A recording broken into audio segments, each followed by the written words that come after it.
Sorry. Yes. Technology takes a little time to get used to, but I'm glad we can meet in person. I enjoy actually, as much as possible, having students in my class. For a little perspective, I teach an upper-level chemistry course. One student is remote and the other 25 are in person, but on average I get half and half. Half come to the class, half come remotely. So it's been an adjustment. It looks like we're doing this next semester. But I enjoy seeing everybody's faces, at least half of them. Thank you. Lonnie, welcome. Hello, thank you all for having me. It's lovely to meet you all. I'm Lonnie, as he stated. I'm the Student Assembly's Chief of Staff and a senior here at the college, and I'm excited to be providing you all with the student perspective. All right, welcome. We're going to go right into the approval of the minutes. We had our last meeting, now for some reason I have here is February 6th. Did we not have in April? Oh, right, we didn't. Okay. As for a motion to approve the minutes for the February 6th meeting. Is there a second? Second. Aye. Aye. Aye. I don't think we have Mr. Hickson, do we? No, we do not have Mr. Hickson just yet. You have the form there, Mr. Wright. Okay. Mr. Chair. All right, so first up, we have a brief report. It was a pre-read from our university's building official. Are there any questions? All right, Dr. Wells, you're up. We're here about VIMS. Can you hear me? Yeah. Okay, great. Thank you. Okay, I've got a brief report today. A lot of it is just updates. I've got some photographs, as I've had in the past, to sort of show you the campuses and what we're up to. Let me just begin, especially for those of you who have not been to any of our 3 campuses. We actually have a main campus at Gloucester Point, approximately 42 acres, about 375,000 square feet of lab and office space. We've got a wonderful field station in the town of Wachapreague on the eastern shore, which is on about 5 acres, about 33,000 square feet of space. This is a wonderful opportunity to take classes, get direct access to the coastal ocean, different environmental setting. It's very heavily, until the pandemic, with visitors from all over the Commonwealth, as well as from William and Mary campus and from our Gloucester Point campus. And then we have a third facility, which is just off the Rappahannock River. It's called the Kaufman Aquaculture Center. It's in the small town of Topping. It's about a 40-minute drive from VIMS. There's one building, 6,000 square feet. I'll show you a photograph of that in just a couple minutes. This is our VIMS campus. We have, over the years, done a lot of construction. Commonwealth has been very generous to us in providing funds to tear down old buildings and to build new ones. So it's developing, and it's just for those of you who have not been to VIMS, I invite you. It's a delightful place to come, and be very happy to have you have anything from a retreat to a small meeting on our campus. This is the Wachapreague campus at the eastern shore. The white outlines in the boxes the property and the buildings that are owned by VIMS. You'll see that there are some houses outside of those white lines. Ultimately, we hope when those come up for sale, we're able to purchase them, increase our footprint, and create opportunities for perhaps tearing down some of the old houses and building new ones to replace them. Again, it's about 5 acres of property. This is the Topping campus, just off the Rappahannock. It's near the Regents Point Marina, for those of you who are active in boating. This is the single building. It was built, paid for by Jack Kaufman, a very generous donor to William and Mary. It is used for aquaculture and actually was built as a quarantine facility so that we could do specialized work there under quarantine conditions. It's now generally used throughout the year just for increasing capacity for us to be able to produce year-round, fast-growing, very tasty aquaculture oysters. This is Mr. Kaufman's estate, and the property that you see here, which is about 6.5 acres, which at the passing of Mr. Kaufman's son, Scott, will come to the William and Mary Real Estate Foundation, and the intent based on the gift is for us to use it, the School of Marine Science and BIMS, to use it for educational purposes. So it's very general language, but it's on about 6.5 acres, direct access to water, and it will be a wonderful place to conduct. We haven't figured out exactly what's going to work best, areas of education that we can take advantage of in that setting. Here's what we have that's active right now. There are 3 projects. You've heard about these in the past. The top one is to replace Chesapeake Bay Hall. This is new construction. We're in the preliminary design and value engineering completion phase, and it's currently being reviewed by the Division of Engineering and Buildings, DEB. It's an interesting project because it was originally to be a renovation, and as the state took a close look at this, they decided it was more efficient because the renovation was so expensive to just demolish the building and reconstruct a new one. I'll show you a rendering of that in just a minute. Eastern Shore Lab Complex, working drawings resubmitted to DEB for final permit approval. This is replacement. I'll show you a rendering of this in just a couple slides from now. And then at the bottom, we had what was originally called the Oyster Hatchery. It is now the Acuff Center for Aquaculture, based on very much generous work on our behalf and donations for VIMS from Mr. Marshall Acuff. Working drawings resubmitted to DEB for final approval, and that's a replacement project. This is the rendering of Chesapeake Bay Hall. You're going, for those of you who have been to the VIMS campus, you're going down the road towards the boat basin. So obviously the new building is on the right. A wonderful, if we can keep it throughout the budgetary discussions and process. It's a glass called Frit glass, as I understand it. Just remarkable. It's going to be Chesapeake Bay, and just a wonderful, as you move towards the building, something to catch your eye and to add a little bit of excitement to that building. The old Chesapeake Bay Hall is on the left. That's the one that's going to be demolished.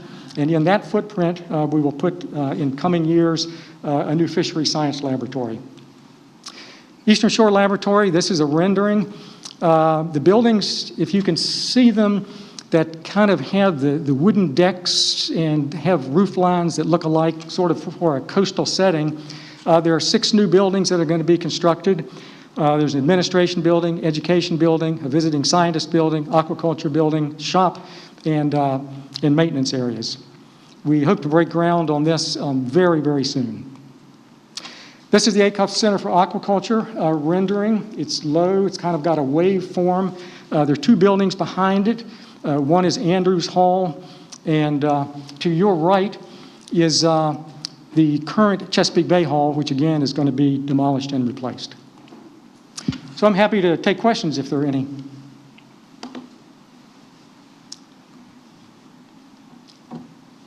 Great. Just a quick question. Yes, sir. I guess on the Eastern Shore, the last time, I think we've seen that rendering a couple times, and we've reviewed in the design review board the design plans. Just anything you can share on where we are in the process of that development. I'm going to let Joe Martinez answer that question.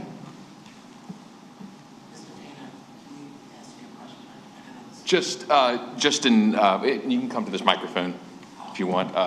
Just an update on kind of where we are with Eastern Shore redevelopment. Thank you. So as Dr. Wells said, the working drawings, the last phase of them are with the Division of Engineering and Buildings. We're waiting for building permit approval. So we hope to begin construction on that very soon, like next month. The contract negotiations with the construction manager has been finalized. And as it relates to the Division of Engineering, the Design Review Board, we have been able, through our budget value engineering process, have been able to maintain all the exterior elements. That's great. Thank you. Thank you, Joe. I really appreciate it.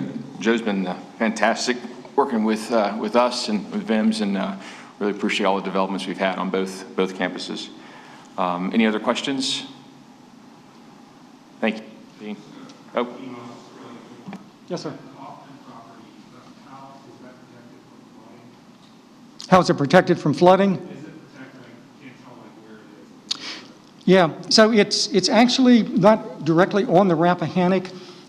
Since it's been developed, it's never experienced any flooding of the buildings. The estate, the house, is very high. It's actually on a mound. And the Aquaculture Center, I couldn't tell you the elevation, but I think it's probably at the 1 in 100-year flood level.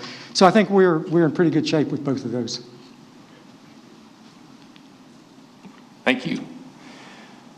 Next up, we have another new member, returning but in a different role, member of this team, and Amy Sebring has been an incredible member of this campus, and I've really enjoyed the transfer here in the last few months.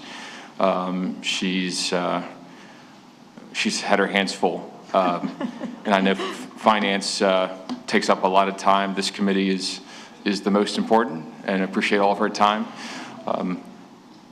Yes, sir, Mr. Chairman. So that actually is a great segue. So I've been working through trying to kind of reformat for this committee a little bit in terms of how to approach my routine update. And so what you'll see here is a high-level summary.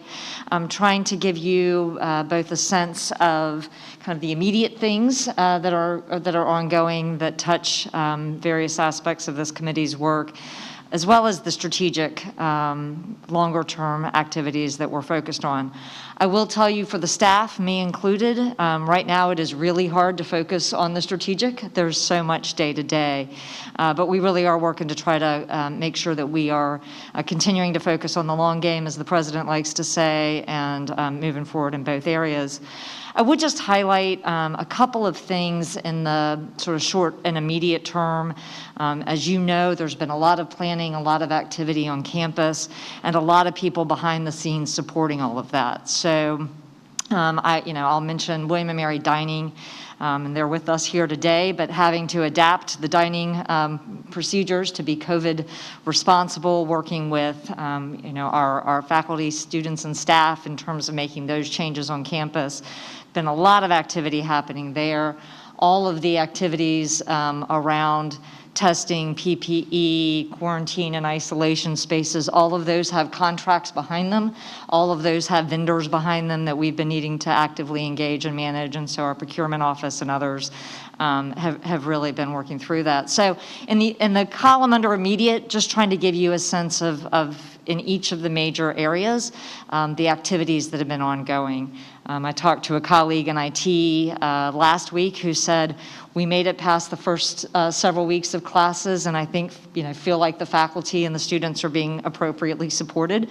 And so I've been looking at the end of the semester as the goal line, and he said, no, for us, getting to this week was really important for us to make sure that we started the semester where we needed to. So walking through each of those, just want you to see the level of activity that's happening really in all of the domains under university operations. I will mention that beyond COVID, it's an active hurricane season. So public safety has had their hands full, also helping us monitor those issues. As you mentioned, finance is not part of this committee, but you know that there's been a lot of work in finance that will have significant impact on this committee, so I wanted to include that there as well. More importantly, and I think in the upcoming meetings, you'll hopefully hear from me the activities that we're doing on the strategic front and have been working with the chairman. We'll likely bring back and do some deeper dives in those areas in upcoming committees. So I would welcome the committee's feedback in terms of if this kind of approach is useful for you to have both a sense of what's happening day to day, which is less of a governance issue for you, but I wanted you to be aware of some of the activities, and then helping us stay focused on the strategic issues at hand. Would really welcome feedback from any of you in terms of how you want to see this information presented, but wanted to try to give you at least a big picture view.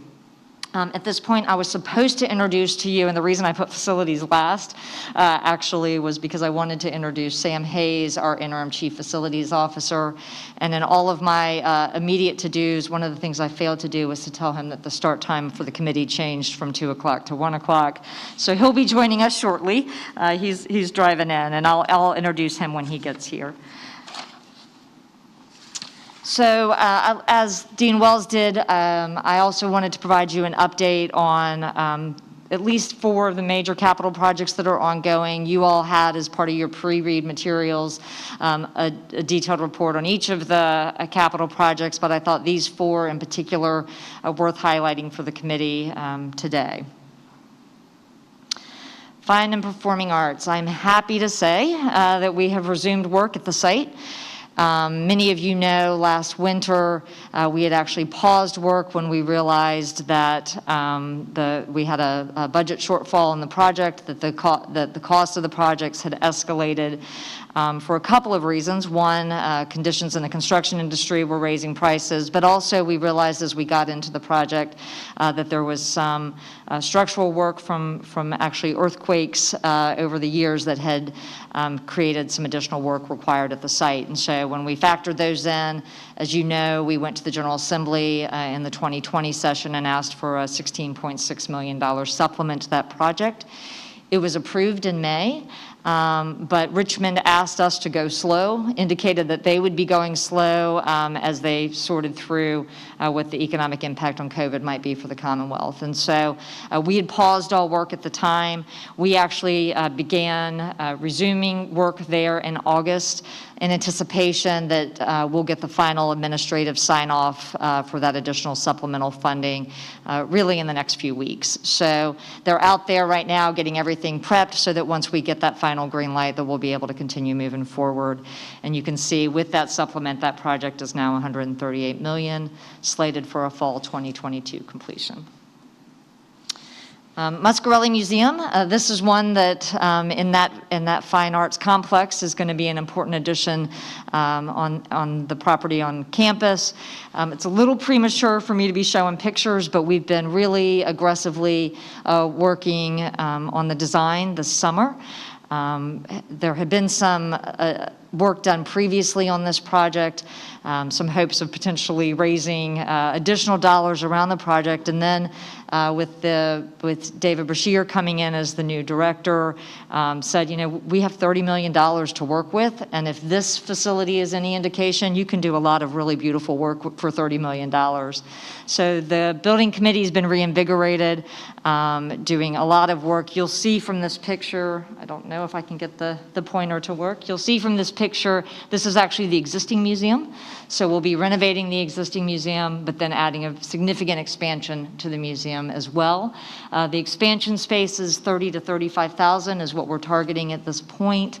Some of that may be shelled as future growth for the museum, but really well underway and hoping that it will have a completion date that will follow pretty quickly after Fine and Performing Arts. Reevely Garden is also one I know that the board has had real interest in, and we made great progress over the spring and summer in terms of the actual major site work, the construction, if you will, on this site. You can see from the picture down here below, you can see from the picture here below that the paving is in, the land work has been done, and really at this point we're just waiting on the Garden Club of Virginia to do the plantings.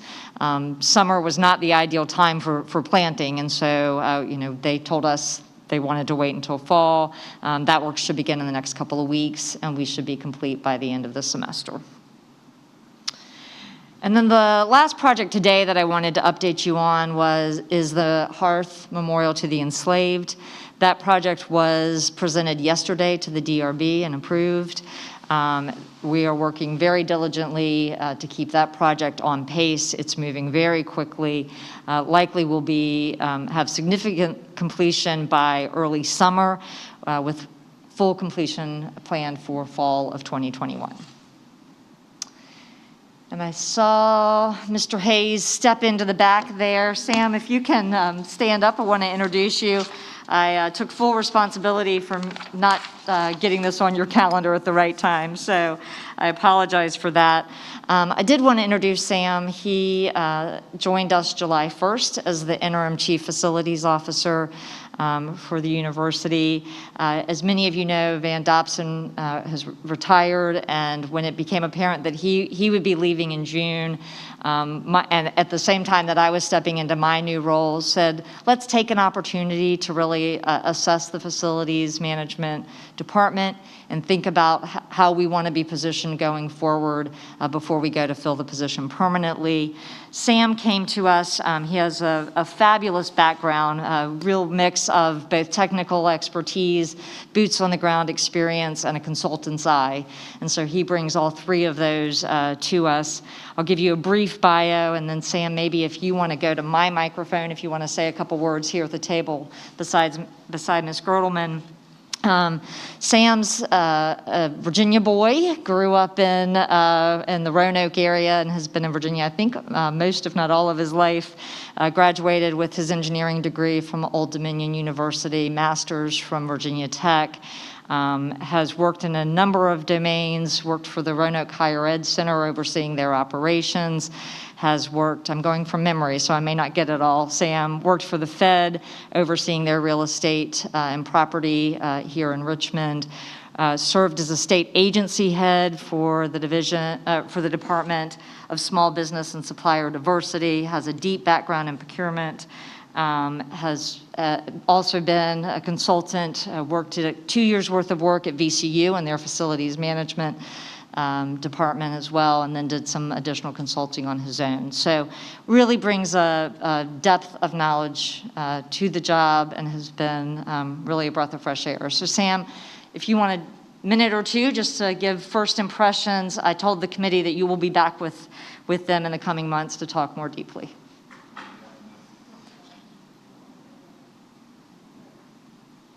Oh, that'd work. Good afternoon. First thing I'm going to say is this has been a great opportunity for me to come down here to work at William & Mary. My oldest daughter is a 2011 grad of William & Mary, so I'm happy about that. And I always say this too, that my first relative graduated from William & Mary in 1795. It's James Pleasance of Pleasance Hall. So I got a long history here, but it's been good. I've enjoyed the opportunity and look forward to meeting you hopefully one day without these masks on. Thank you, Sam. Thank you, Chris. So more to come. Sam is working his way through doing a SWOT analysis for the department and will likely be sharing some of those results with you at the November board meeting, certainly if not in November, by February. So that takes us to the action items before the committee today. The first that I'll turn to is Resolution 5 in your materials. By way of background, I thought I would just sort of frame the context of how we've gotten to where we are today and the recommendation that's before you. For those of you that have been part of the higher ed landscape in Virginia for a while, you know that in 2006, the Commonwealth of Virginia provided additional authorities to a number of institutions, including in the area of capital outlay. And under that restructuring legislation, the president was given the ability to either designate what I'll call a local building official by hiring somebody at the university to report directly to the Board of Visitors as the university's board official, or to use the state's Division of Engineering and Building as the code official, which had been the code official previously for the university and for all public higher ed institutions. Since that time, William & Mary has operated using its own building code official and had a code review team here on site that served that purpose. Last year at the September board meeting, you all passed a resolution authorizing William & Mary to use the Division of Engineering and Buildings as sort of to help with overflow. We had a backlog of projects that needed to be reviewed, and through that resolution reached out to DEB, and they began reviewing projects for us where we didn't have capacity with the in-house code review team.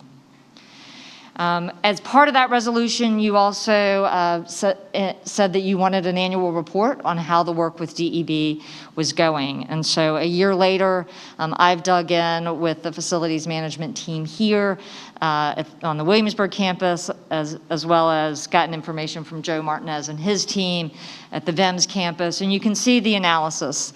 And let me actually take a step back and give you a little sense of how we put together the data.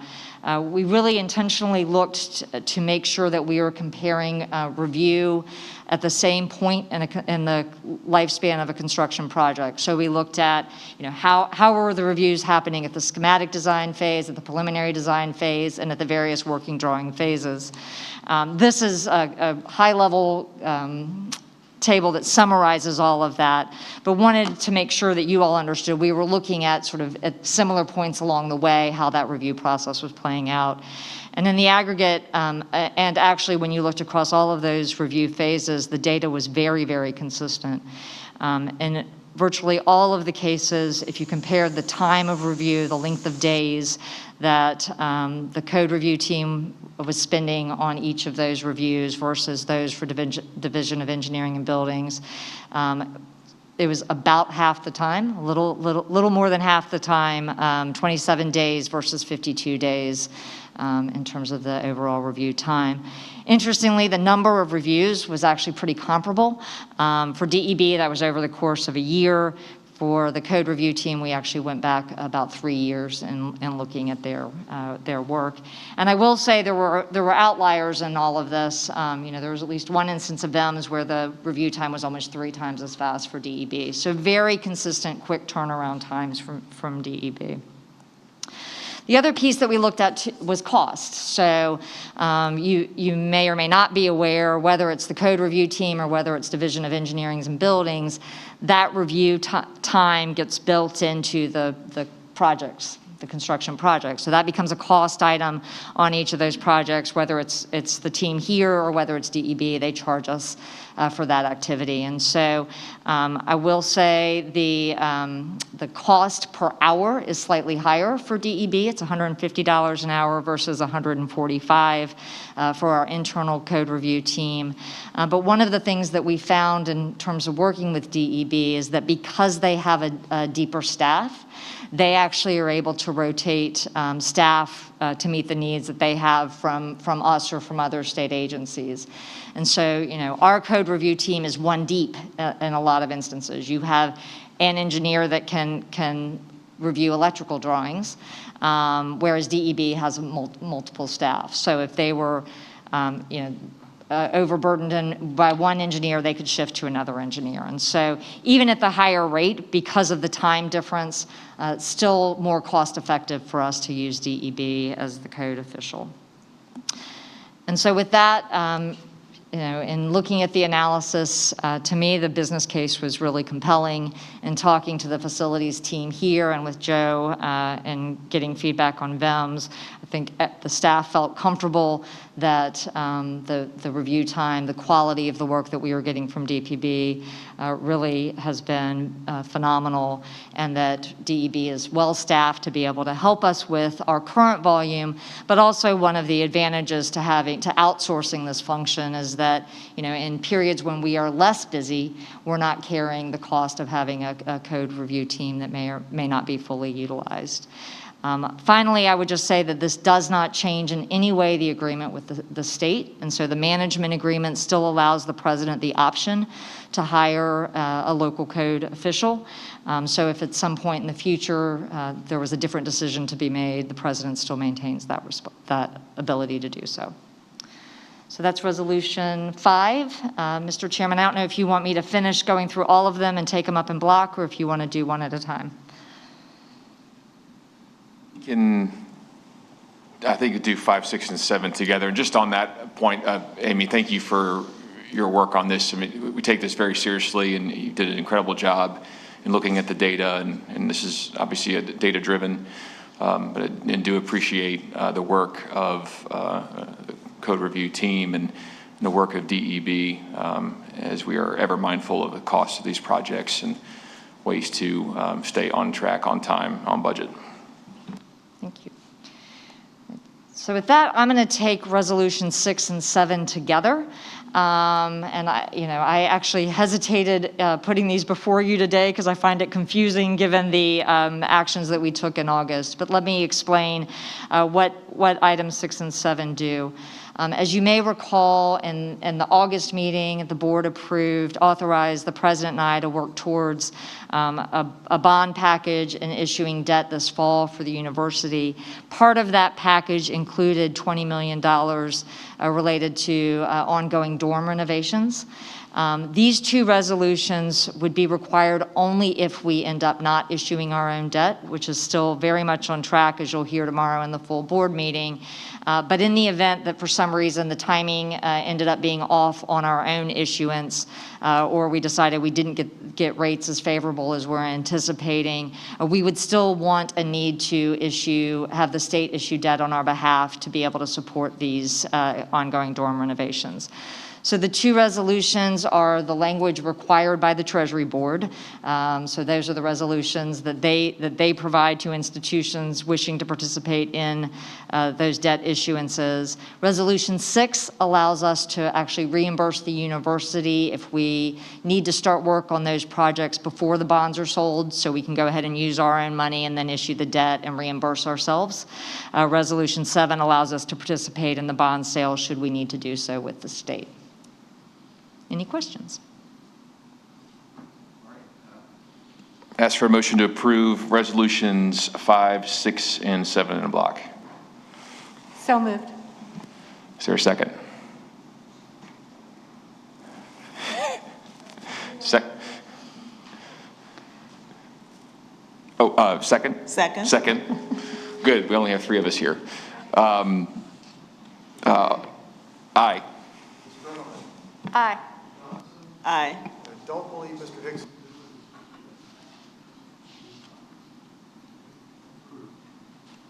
All right. Thank you, Amy. Thank you.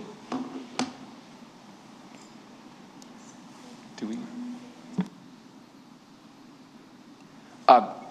Couple things. I do also want to thank Amy. The work on One Tri Place was nothing short of a miracle this summer, and it's pretty incredible getting everybody together. All the dorm renovations are moving as or better than expected.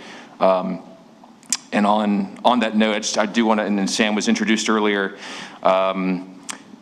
we have an incredible facilities management team here, as everyone knows, folks who, now with COVID, we care very much about the work that they do and keep this campus safe and healthy.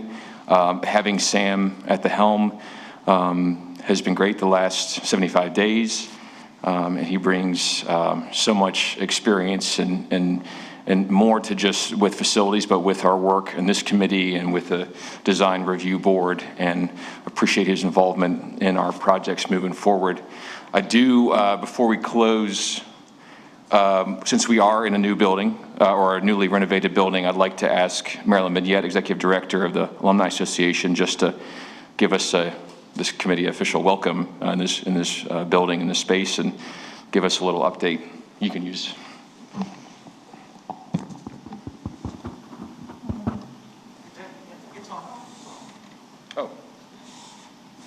Thank you, Chairman Payne, and let me indeed welcome everybody again. I can't tell you how grateful I am that we are able to share this beautiful space with all of you and actually put it into good use quickly, notwithstanding the pandemic.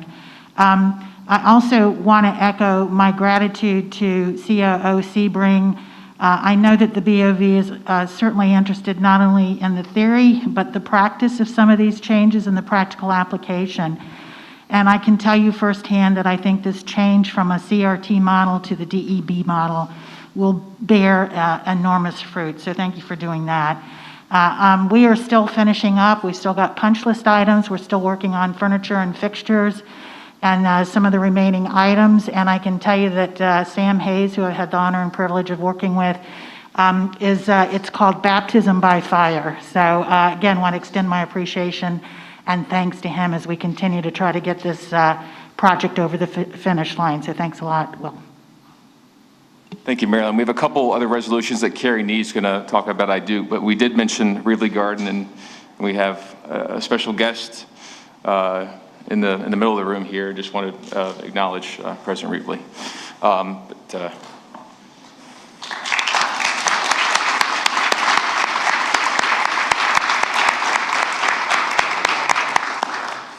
Carrie, the floor is yours.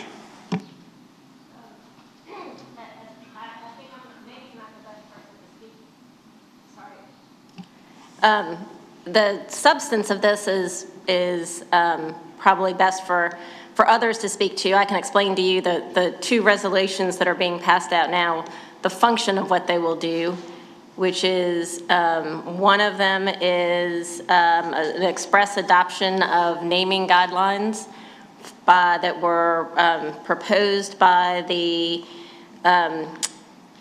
President's Working Group on naming and renaming and revised for appropriate use by the Design Review Board. So there's a resolution that would allow that to occur and to expand the scope of the Design Review Board's operations to allow that to be the body as part of their role in reviewing the campus master plan to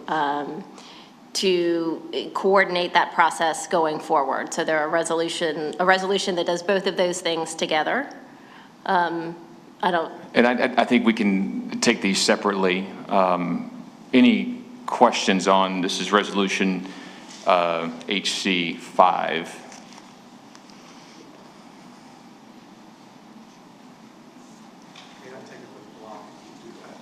Together? Okay, while you're looking at that, the other resolution HC2, is an important step in making sure that our values are properly represented here with our facilities, and resolution renaming Trinkle and Maury Halls. And I'm just trying to find the language here. Give me a second.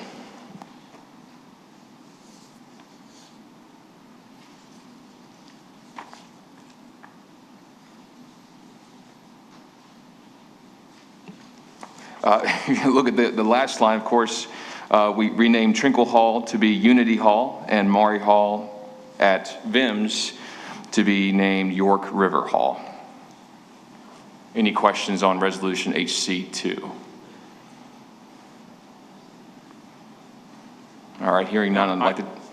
I would just say, I just want to thank everybody that's been working on this. I mean, these are small steps, but they're important steps, and we will continue that. So I appreciate the work that the president and the working group has done.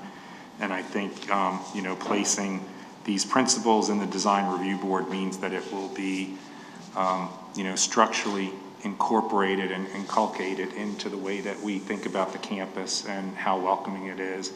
And I think, that's a good group of people that can really think through that process. So thank you for that.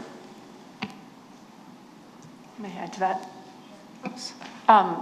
Just to underscore that last point, that was one of the important recommendations of the working group, was the idea that there would be a transparent way to bring forward ideas for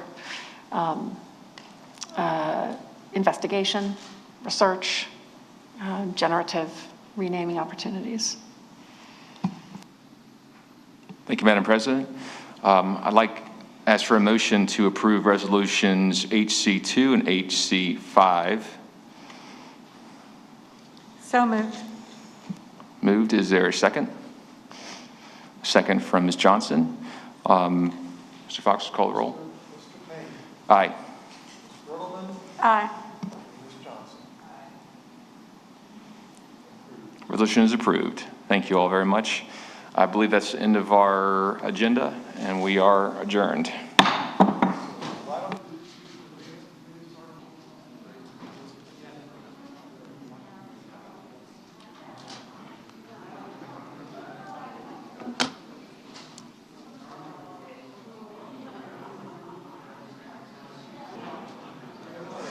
Could everyone take their seats, please?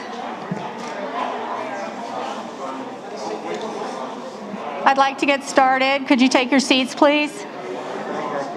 Yeah.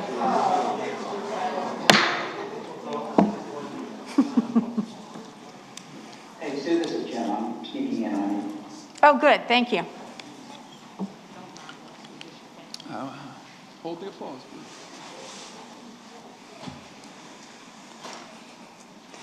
Good afternoon. Call the Committee on Institutional Advancement to order. Thank you to those of you that are here and to those of you that are listening in on the phone. Welcome to this year's committee. Ann Lee Kerr is our vice chair, Ambassador Aponte, Victor Branch, Lincoln Saunders, Professor Armstrong, welcome back, and Kyle Vasquez is Professor Armstrong is obviously our faculty rep, and then Kyle Vasquez, our student rep, unable to be here today, but we appreciate his service. We are ably staffed by Mr. Broadus and Mr. Lambert, so thank you everyone for being here. First, I have to say, this is probably the first time many of you, if you haven't known me for more than 10 years, this is probably the first time you've seen me without a For the Bold pen. Ta-da! It's exciting where we are, and that's, I guess what I really want to say is, I have to thank Matthew, his team, his staff, everyone involved with For the Bold, both President Reevely and President Rowe for bringing us to where we are today. We are normally, and I would like to say always, a forward-looking Board of Visitors and certainly committee, but today I have asked Matthew to talk a little bit about how we got to this point and to talk about our various successes over the past decade. Matthew, where did you go? Oh, there you are. Thank you. So Matthew, please. Thank you, Madam Chair. Good afternoon, everyone. Henry kindly allowed for us to do a recap of our campaign this afternoon, and I want to begin by acknowledging we as an institution are dealing with some difficult issues, some really tough stuff. The last 6 months for all of us has been challenging. So what I'm going to ask you today is to think about the last 9 years, and let's look back over these 9 years as an institution. We have only had 4 campaigns in our history. So campaigns like presidential inaugurations are rare and should be celebrated.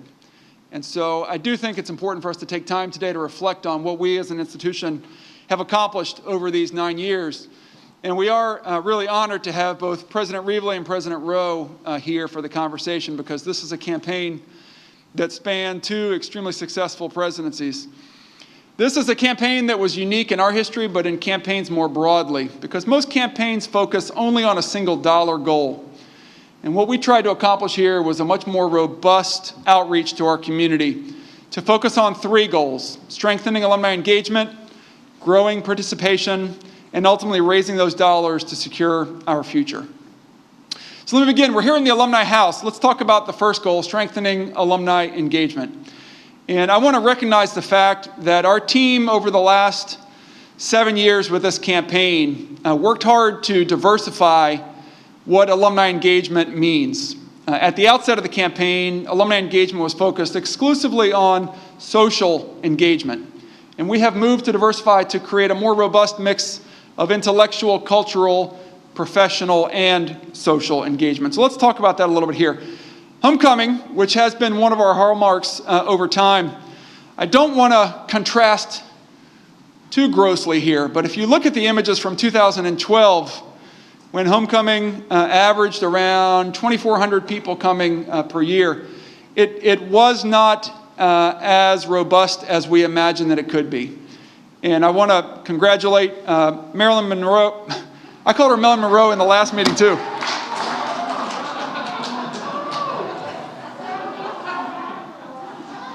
Maryland Midyet, and Heather Golden, whose teams really worked to reimagine homecoming and really reimagine what homecoming could be for the entirety of our community. And that really was around how do we bring this diverse mix of gatherings together. And what we tried to accomplish was also to use this as a gathering spot, not just for reunions to come together, but for all in our community to see an opportunity for them to gather, for some of our identity and affinity groups to gather together. So we have grown homecoming dramatically. It's doubled in size, and the scope and conversations that take place are reimagined.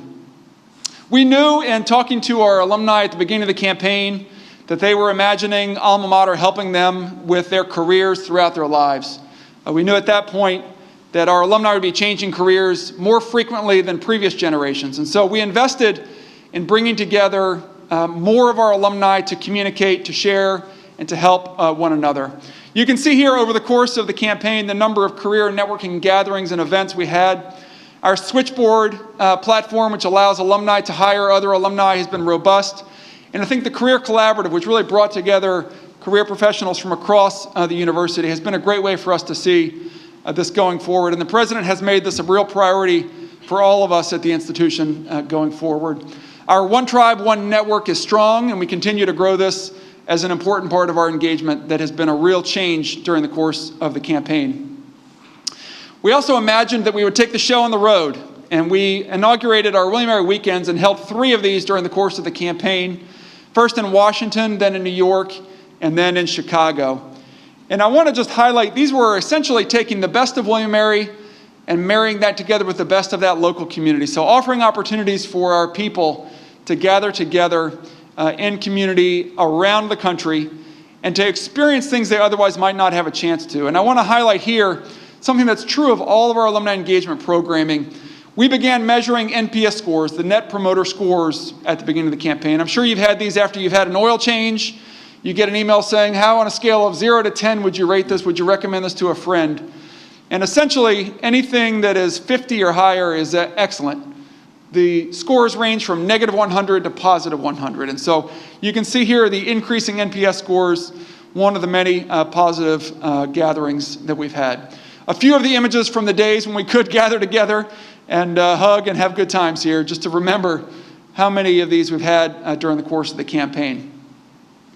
My first month on the job, I was greeted by a report from our William & Mary Foundation trustees who were encouraging us to think much more expansively about how we are engaging women and how we are growing women's leadership and women's philanthropy during the course of the campaign.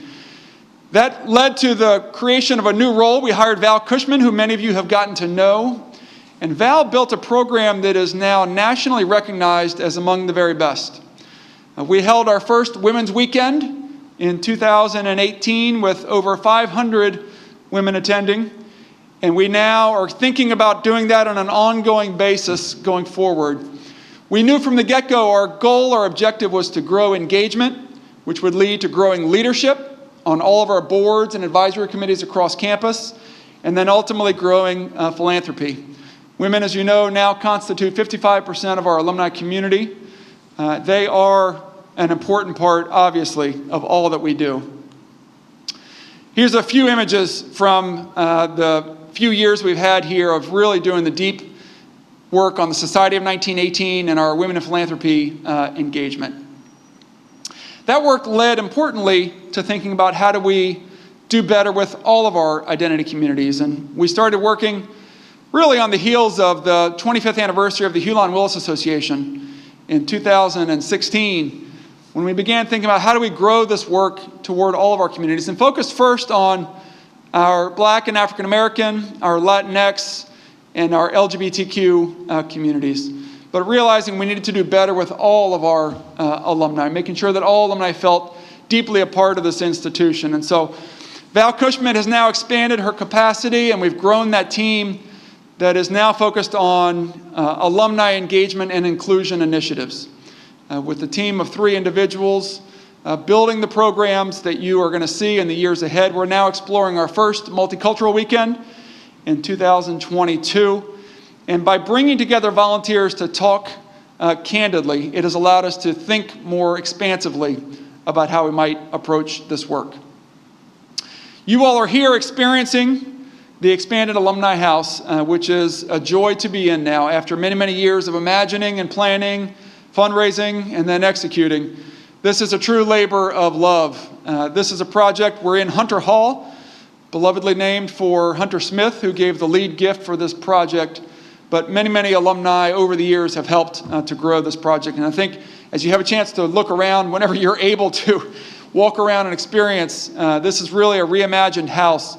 Our alumni community is now more than 100,000 strong, and so we have a home more than worthy for the totality of our alumni community. So lastly, on alumni engagement, I think we talked mostly about some of the qualitative measures. It's important to also think about the quantitative growth and how many alumni we're engaging year over year. And you can see here from the start of the campaign to the point at which we brought together, as Taylor used to say, the alumni empire and the development empire to create a more robust Office of University Advancement.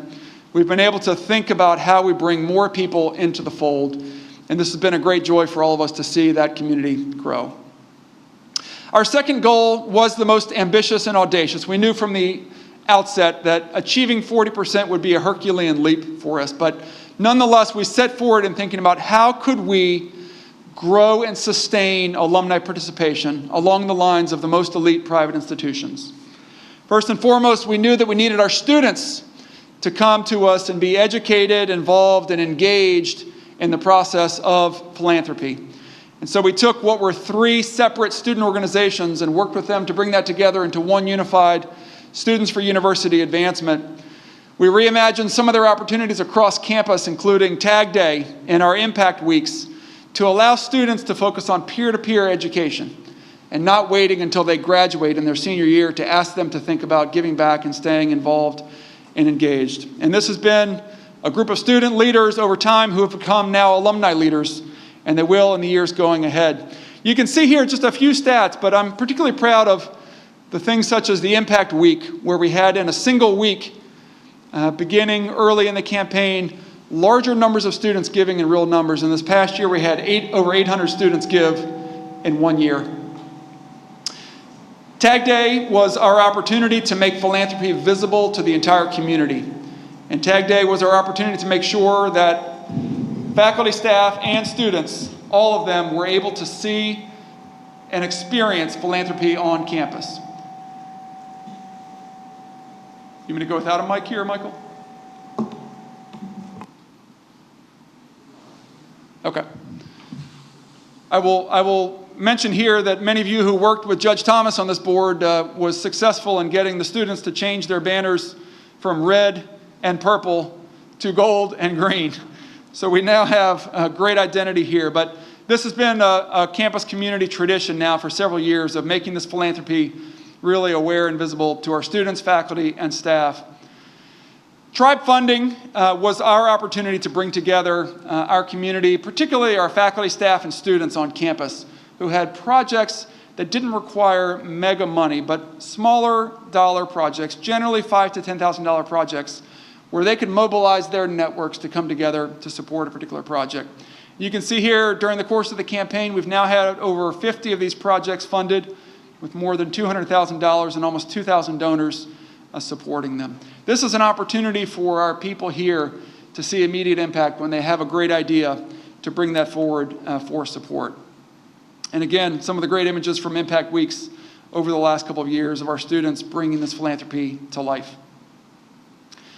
In order to grow participation, we knew that we would need an army of volunteers. And so Dan Frezza and his team worked effectively to recruit more than 800 volunteers, to reach out systematically to their peers, to ask them to stay engaged, to give back, and to thank them when they did so. And you can see here, having that expanded army outside of just our staff, we've been able to grow the number of people we can reach and talk to every single year. Our One Tribe, One Day is one of several points of pride that I hope you can share as a real sign of transformation in our community. In the first year that we did this, 2014, it was a hope and a prayer, and it was a sad day when Taylor Reevely called me that morning to say that the giving site was not working.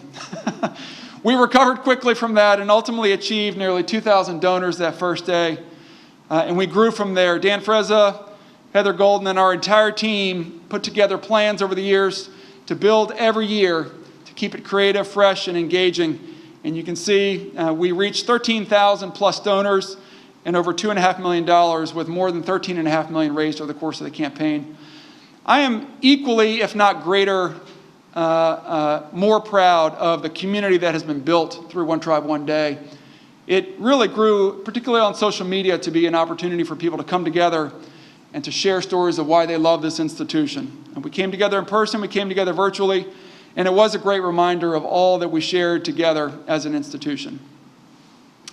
So in summary, on the second campaign goal, this is a slide I have showed throughout the course of the campaign, so I have to show it here at the end again. You can see where we began the campaign at 23% participation, and we grew at the peak to 30%. The national average for public institutions, 9%, and the national average for privates, 11%. So we have far surpassed that and retained our #1 ranking amongst all public universities in the country, and surpassed many great private universities as well. So we knew if we could grow engagement, if we could grow participation, that ultimately would lead to growing philanthropy.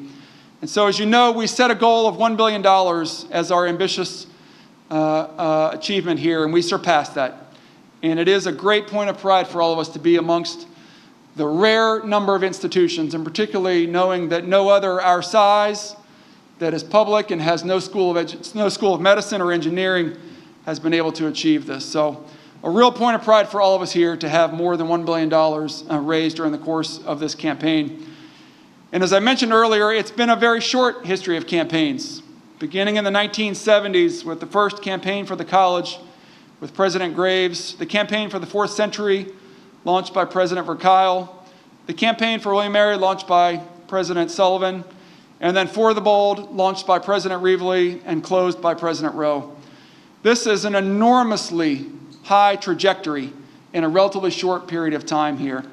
And as you look at these campaigns, you can see we have more room to build upon these.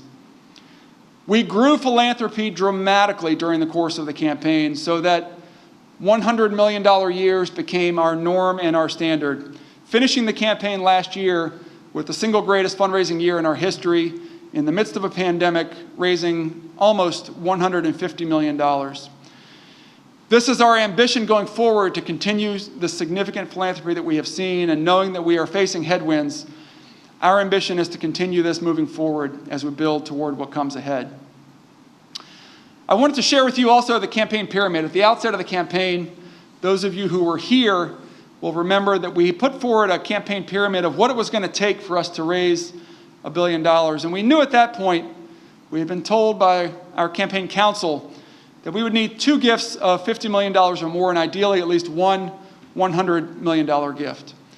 We secured one $50 million gift, the largest in our institution's history.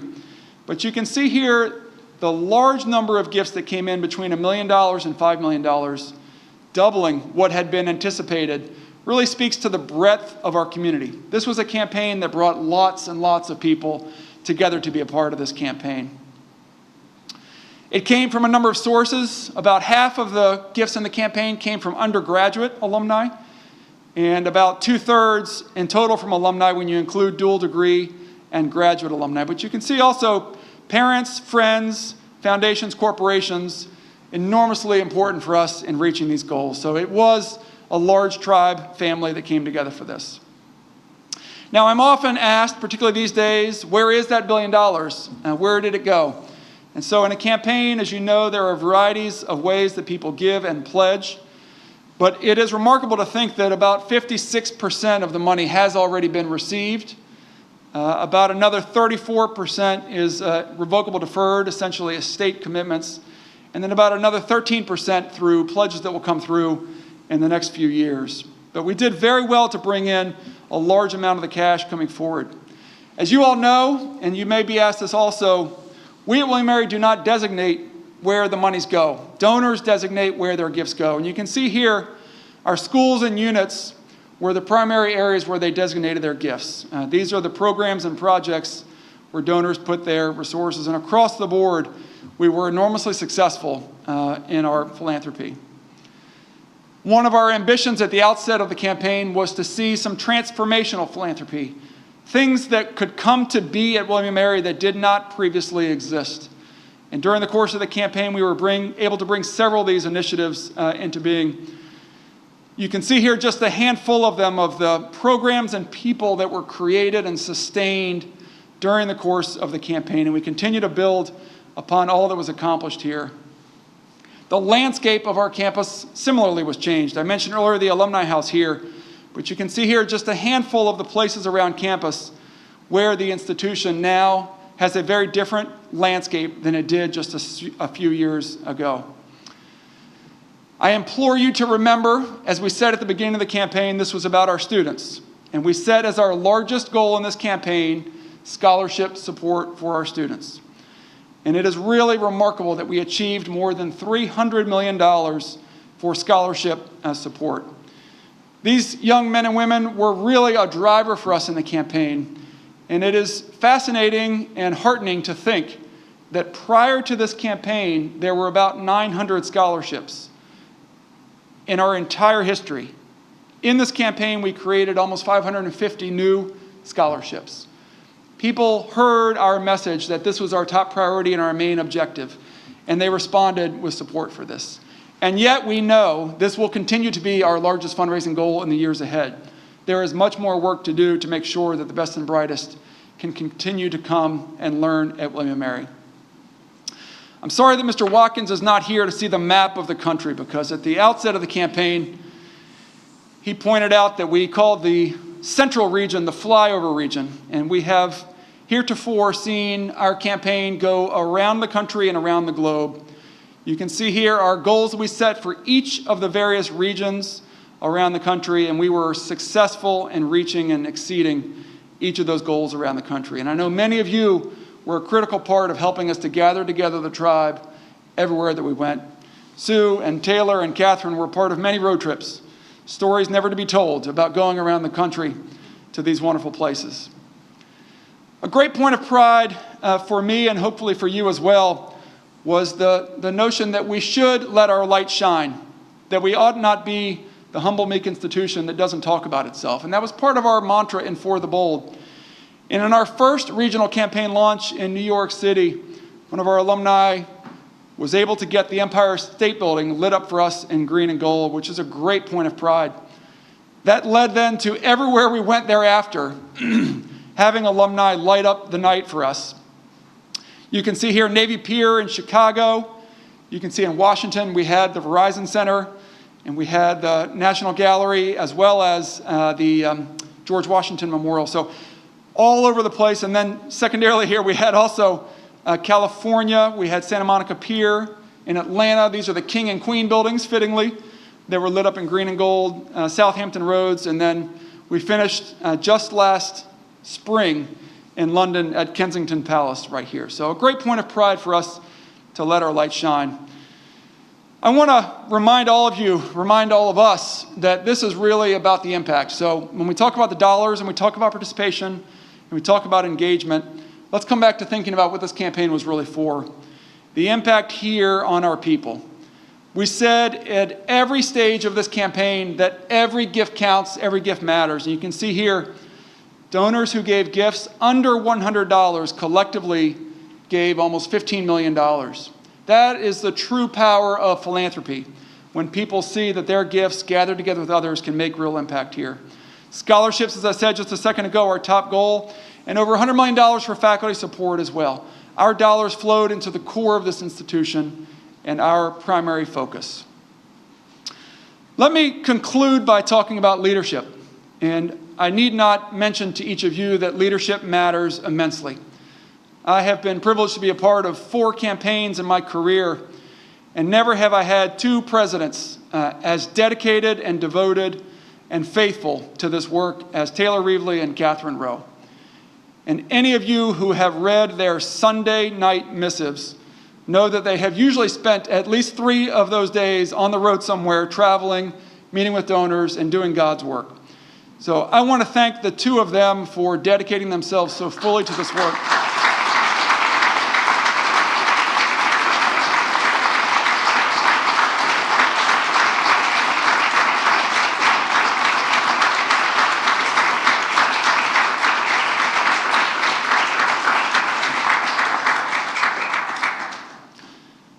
Fittingly on screen, if not in person, our campaign chair, Sue Gertelman, was right in the middle. And from the time when Taylor knocked on her door and asked her to answer the call, she has answered the call time and time and time again. She too, together with John, traveled around the country with us everywhere we went. And this was a campaign that she lived and breathed for 9 years. It is hard to imagine this campaign for the Bold without Sue. And so I want to thank Sue as well for her enormous leadership and dedication here.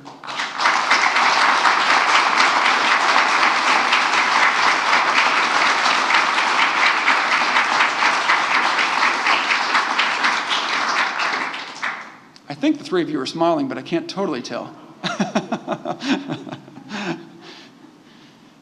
And lastly, leadership does matter everywhere. I want to highlight our first team, these 5 individuals who gave selflessly of their time away from their families over these last 9 years. We could not have accomplished what we did without these leaders and those that are part of our team. I have heard often that there are some easy dollars and some hard dollars. I have never encountered an easy dollar to raise.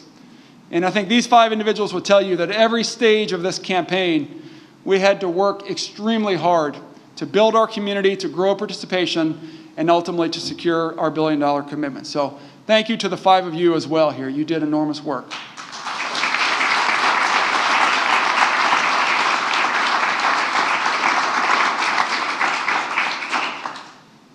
So this campaign is an institutional milestone. We have only had 4 of these in our history.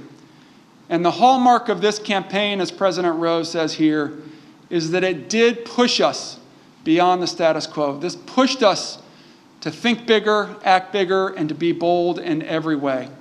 We have accomplished so much as a community, and we know we have even further to go. But I hope you can equally take pride in what we've accomplished together as an institution. So I'm going to leave you now with a compilation of some of your colleagues over the course of the campaign in hopes that this works. As Taylor used to say, let it roll.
Madam Chair, with that, I turn back to you.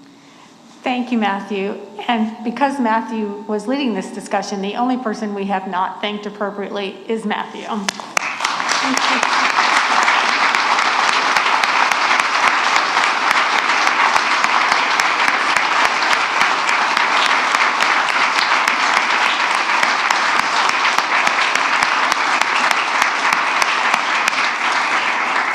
Matthew's vision, his work ethic, his leadership abilities are all captured in his presentation in that final video. And I know for a fact we wouldn't be here without that and without him. So I am eternally grateful to him. I'm always grateful that I had the privilege of serving as the campaign chair, an enormous honor and one that will stay with me forever. So thank you, Matthew. Thank you again to your entire team. And I think as I watched all of this today, even though I knew all of it by heart, the thing I realized I'm the most proud is how many things began during this campaign that will endure.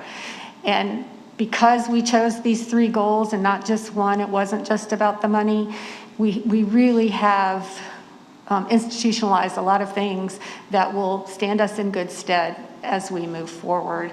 And for that, that's just an incomparable accomplishment and one that will carry us forward for a long time. So again, thank you, Matthew. Thank you to the team, and thank you to the board and to everyone involved and for the many, many thousands of people involved in For the Bold. So thank you. I think our next order, did you have anything, Mr. Rector, about this? Our next order of business is to talk a little, just briefly, about a resolution that will come before the full board on Friday. As you may remember, a state law was passed requiring every foundation to have a gift acceptance policy. In the past, the board has operated using, of course, the foundation has always had one, and we have operated using their credentials and their gift acceptance policy, and we are now required to have our own. So Carrie, I believe, and various people have worked to write ours, and we will be working to accept, we must accept that gift acceptance policy on Friday because we don't have a quorum here today. Matthew or Carrie, anybody have something to add? Thank you. I would just add to echo what you said. There had been a single gift acceptance policy for the university and all related foundations. And so now each entity is creating its own gift acceptance policy. So this is the one for the Board of Visitors. There's a separate one for the William Mary Foundation, for the Business School Foundation, so on and so on. So each of them will have their own. Right. They're all fairly identical. Anybody have a question about that?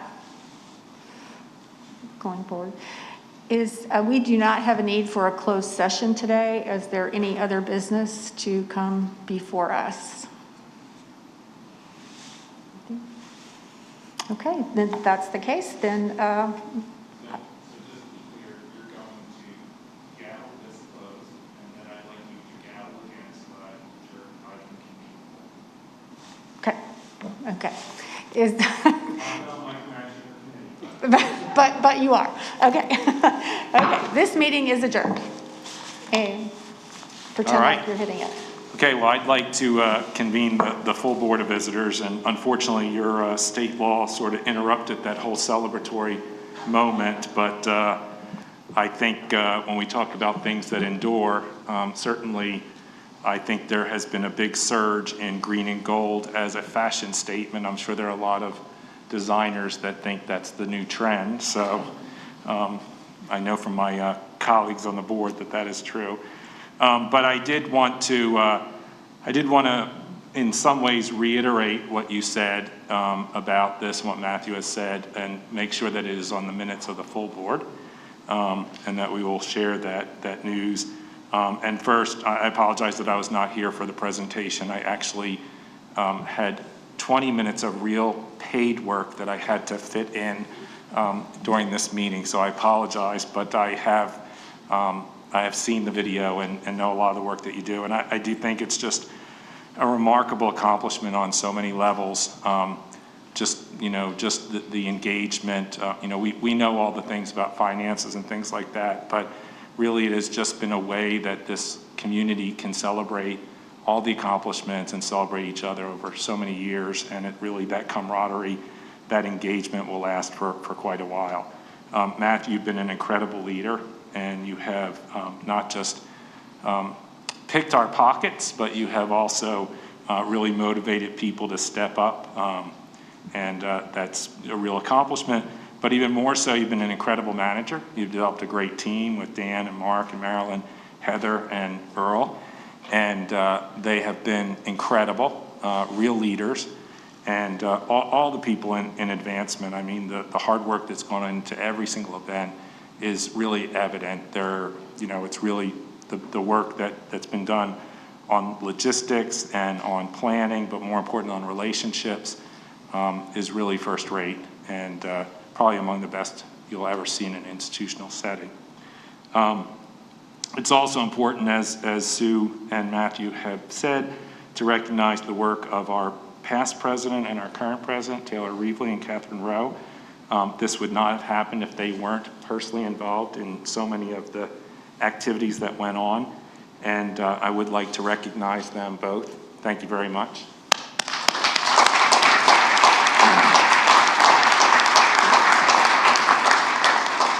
And lastly, I'd like to ask the secretary to read a resolution.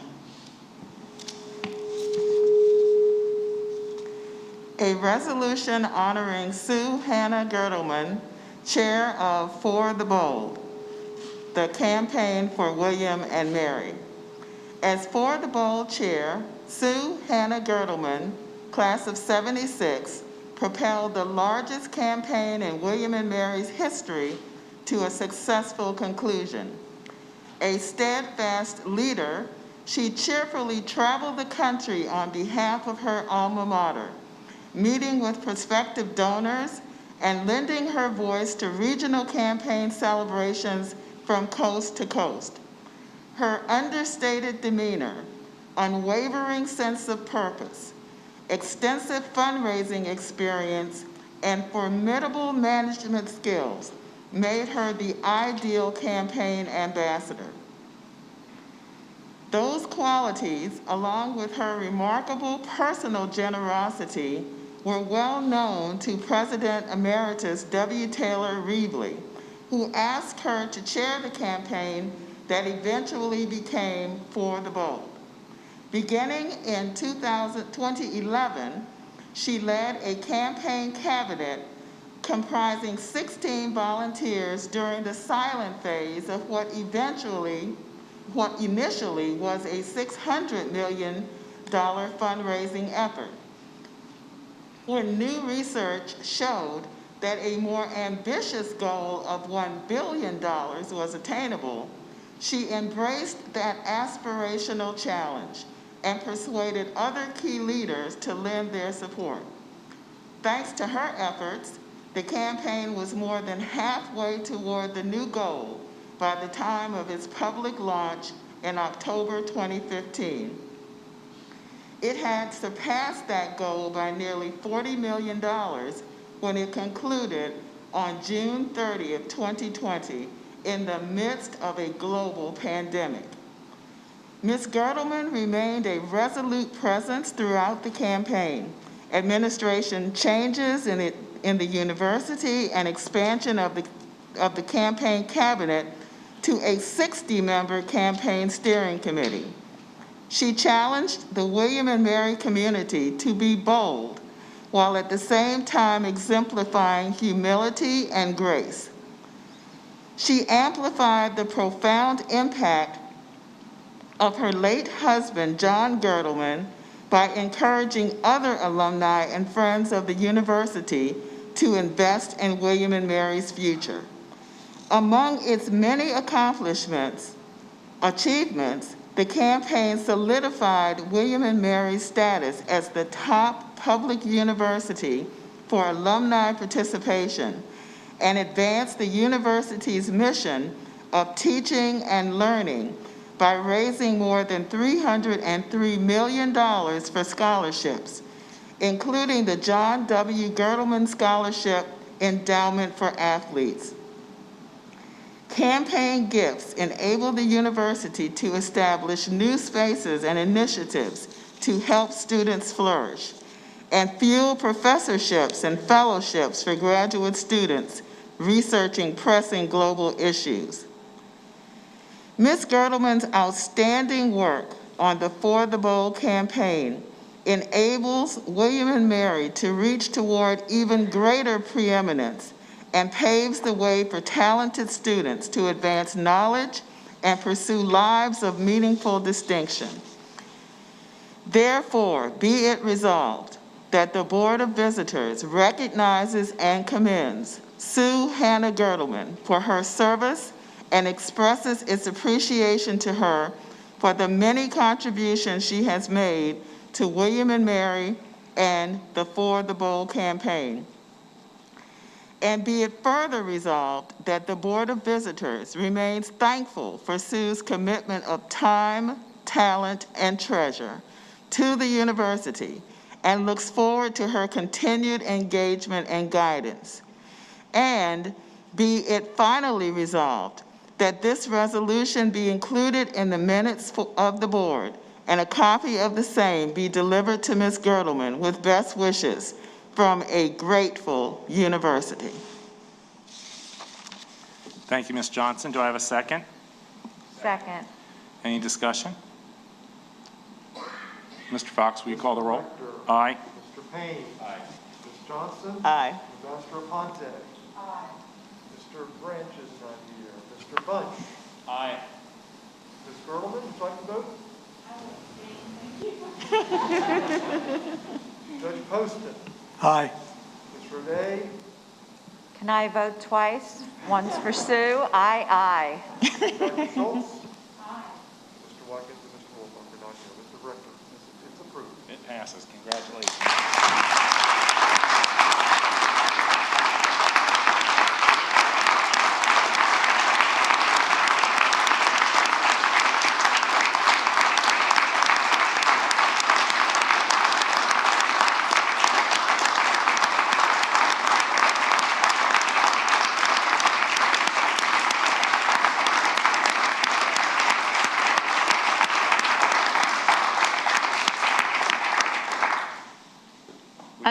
Unexpected, unnecessary, but so gratefully appreciated. Thank you. John appreciates it. I appreciate it. My entire family. Like I said, an honor and a privilege to be able to have done this work, and a huge learning curve for me. And I'm grateful to each of you, everyone along the way, and who continually pushed me out in front, told me I could do it, and made other people believe I was doing it. So thank you, thank you, thank you. I appreciate it. Thank you. Is there any other business to come before the board at this time? Otherwise, we are adjourned. Michael, what is next? Ad hoc, maybe 5 minutes. All right, 5 minutes.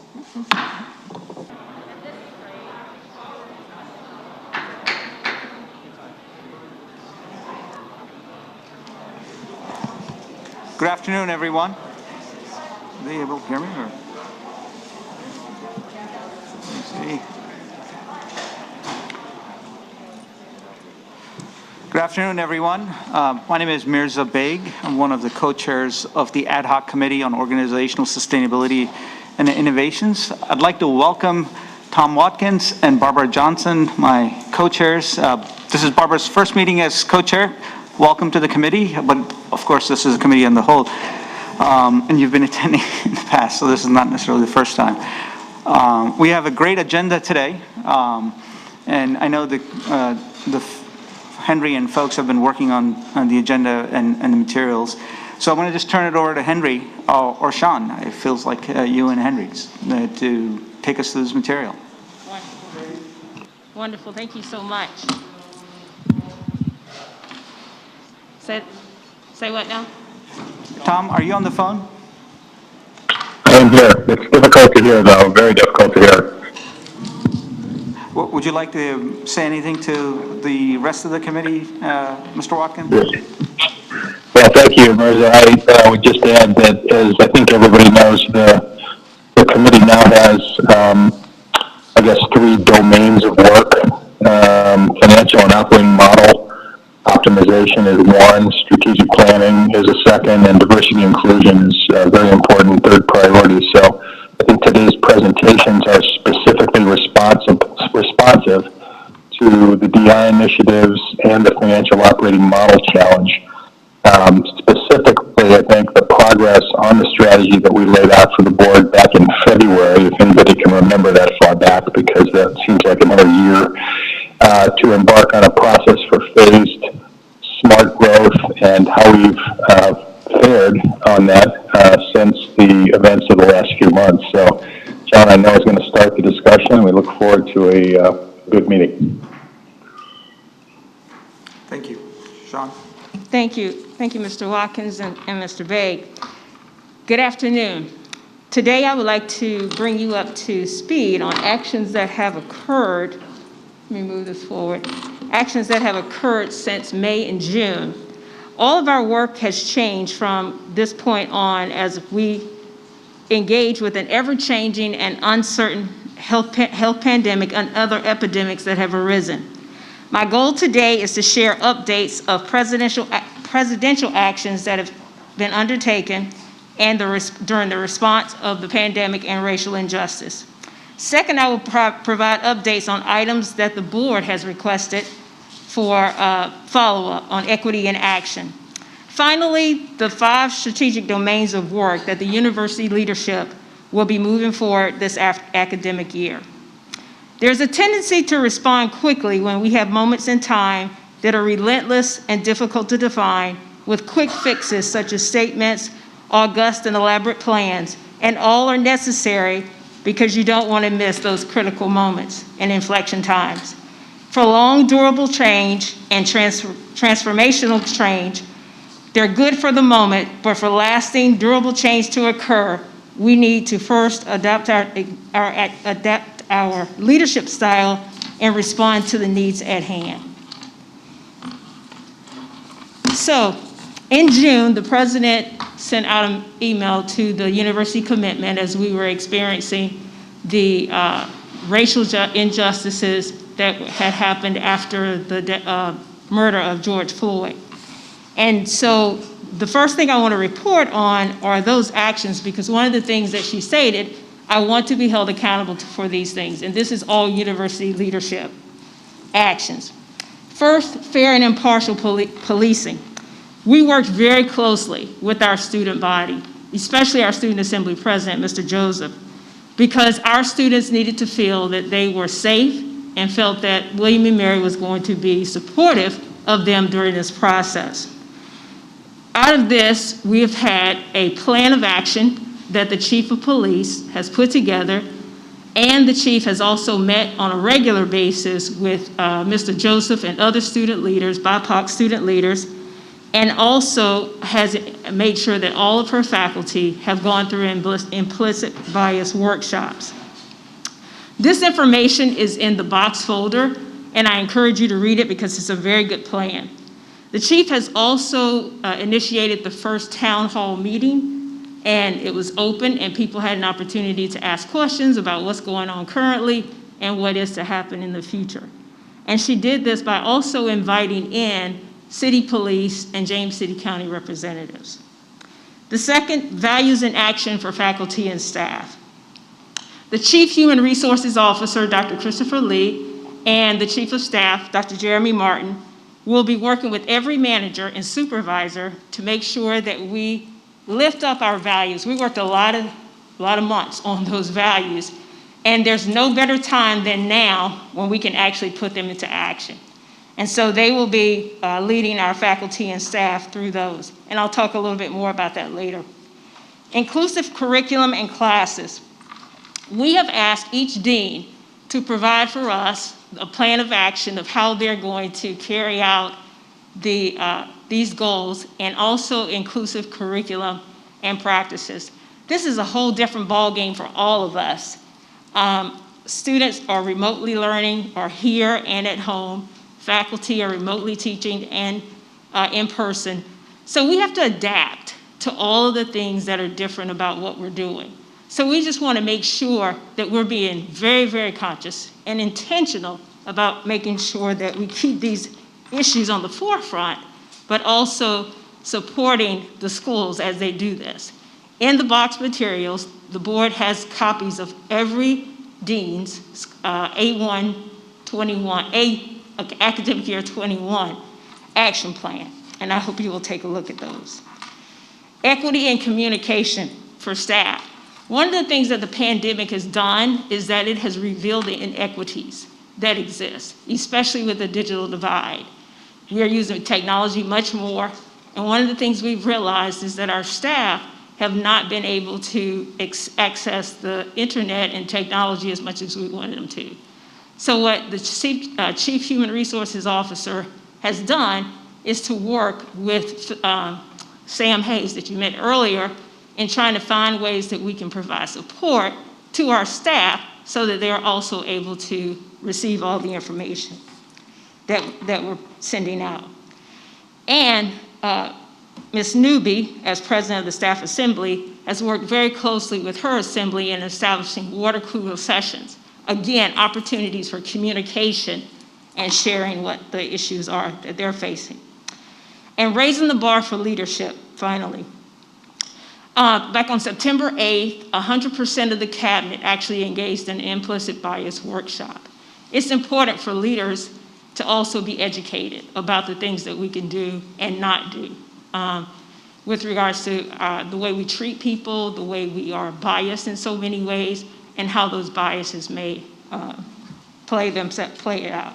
And also in preparation for the faculty hiring proposal that is coming forth very soon. So I just wanted to give you an update on the accountability for those goals first. Next, we had the board's actions that they have asked for an update on. And this was received in July. One of the first things, the Task Force on Race and Race Relations, you know, was formed in 2016 under President Reevely's direction. That committee worked for 2 years and came up with 51 recommendations of things that we thought needed to be done. Those recommendations, actually, we implemented at least 7 to 8 the very first year. And then in 2018, because we were about to have change of leadership, we did not move forward. We just wanted to see what we were going to do before we set a plan. So an implementation team was put into place, and the implementation actually carried out and finished a lot of those recommendations. That was, many of you have asked about that, like how many things are left, what's not done. We have actually put together a status report of all of those things for the task force, and it is in your box materials. I really hope you'll take a look at that because a lot of good work has been done over the years. I would also encourage you to look at the status report for the Lemon Project. As you know, we're now, this is close to the end, the decade of work that the Lemon Project has put forth, and we're really excited about the culmination of what's about to happen with the memorial to the enslaved. And so that Lemon Project status report is also in the box. You remember I think at the last board meeting, the president announced the land acknowledgement statement. This is a very, very important step for the institution. We decided that we weren't going to do this fast. We were going to take our time, and we were advised by Danielle Moretti-Langholz, who has a tremendous relationship with the historically linked tribes in this area. And they wanted to build and establish a relationship with William and Mary and with President Rowe. And so President Rowe met with 7 chiefs earlier in August, and they were so receptive. They were very happy that we wanted to do this, and they actually did a little bit of editing to the statement, and then it was presented to you all at the last meeting. So that's exciting. And we're really looking forward to building that authentic relationship because we have the Brafferton's 300th anniversary coming up, and we want to also make sure that we include as many names, potential names, if we have naming opportunities for buildings. Faculty hiring, I will talk more specifically about when I get into this year's actions. Highland descendants, that was one of the other things that the board asked for an update on. You should know that tomorrow morning we will have, under the direction of Dr. Sarah Von Hopper and Ms. Schultz, we will have 2 descendants of James Monroe who will be here to speak to the full board. So we look forward to that because that is a part of our history also. And then landscape review is not checked because we're still in the process. You received the resolution from the Committee on Buildings and Grounds about the principles for naming and renaming. And so that is an ongoing project that we are working on. There's a picture there of the Legacy Garden. This is one of the projects that was not listed with the capital projects that Amy put forward. The Legacy Garden was reviewed by the DRB early on and approved, and we were trying to wait until we had the money to actually move forward. I'm proud to say that it is in place. This is the garden that's going to be dedicated to Lynn Bradley, Karen Eli, and Janet Schaefer Brown in recognition of the 50th anniversary.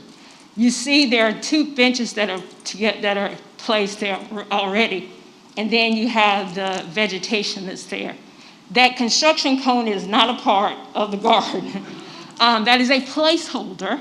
We're very excited that we have been in contract with Steve Prince, who is going to build a sculpture there.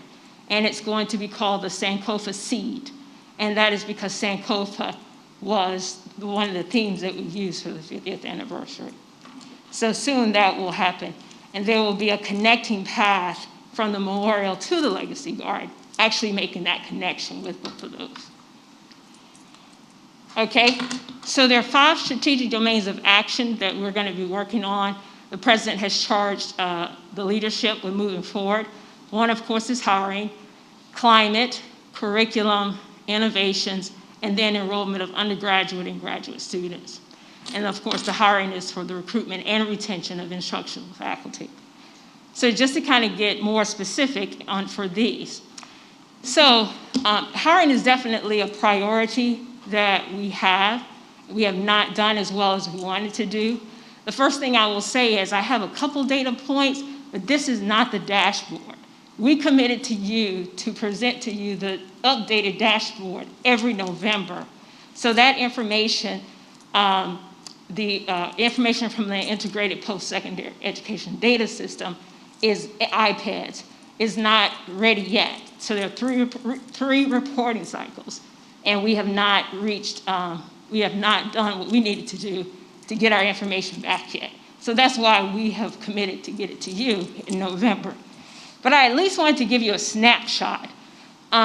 So for 18-19, we hired 23 newly hired, tenured, and tenure-eligible faculty. And of that 23, 4 were faculty of color.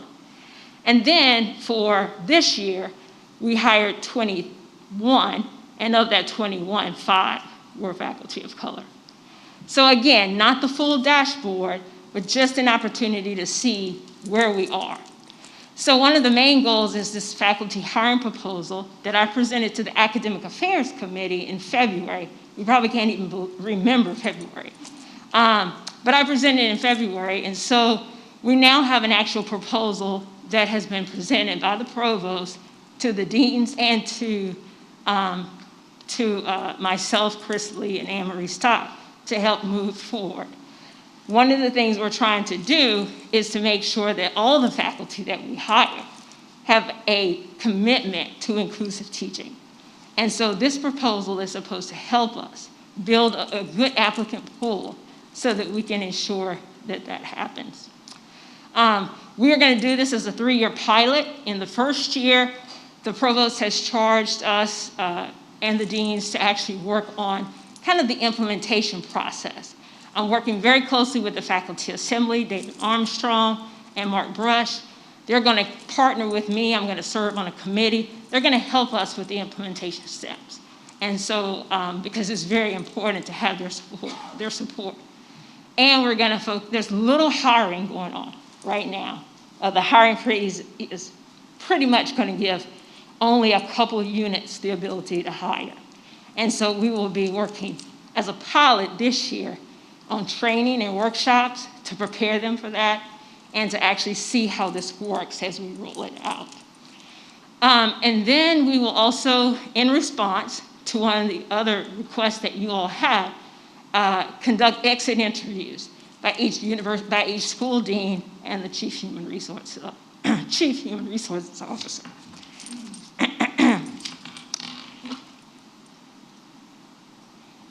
Campus climate is a very, very important tool. One of the things that we've realized during this pandemic too is we have to be adaptable, to be flexible as leaders. So everything is new. None of us have gone through this before. And so people are really trying to figure out where my mask is falling, oh, sorry. People are trying to figure out what it is that they are experiencing. And so one of the things we've decided to do is to pull together opportunities to have people come together to talk about one of our values. And one of that value that we're uplifting this year is belonging. And even when we were doing this, there probably were very few situations where we were not told belonging is aspirational. Everybody does not feel like they belong on this campus, faculty, staff, and students. So the Office of Diversity and Inclusion has started a series of courageous conversations. We've worked with, the first one we had was freshmen and graduate students, the second one was for staff, and the third with faculty. These are during lunch, very helpful, but a lot of engagement and a lot of good conversations about how people are really feeling about identity, a sense of belonging while we're experiencing the pandemic. So we're also having a diversity and inclusion symposium. It's our 5th annual, and we're going to do it virtually. And we are able to do this because of a generous grant from Ernst & Young.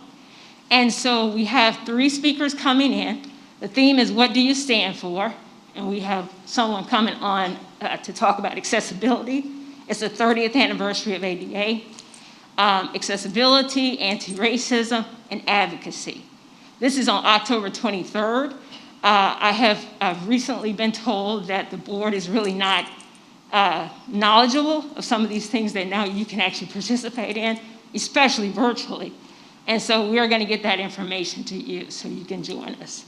On Monday, the Reeve Center sponsored Habib Gurma in celebration of the 30th anniversary of ADA. You can also see a picture of some students showing student activism. That's a real part of our climate right now. Every Saturday between 12 and 2, you can actually see students lined up on Jamestown Road and Richmond Road.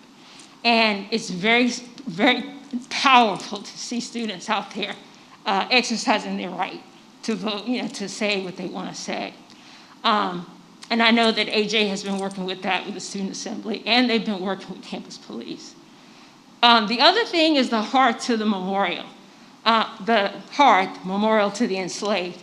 You heard about it during the construction and grounds and the committee on building the grounds. But the signs are up, and there's a lot of excitement around it. One of the really exciting things is we're working with Student Assembly, and I would like to ask AJ to briefly share their partnership, about their partnership.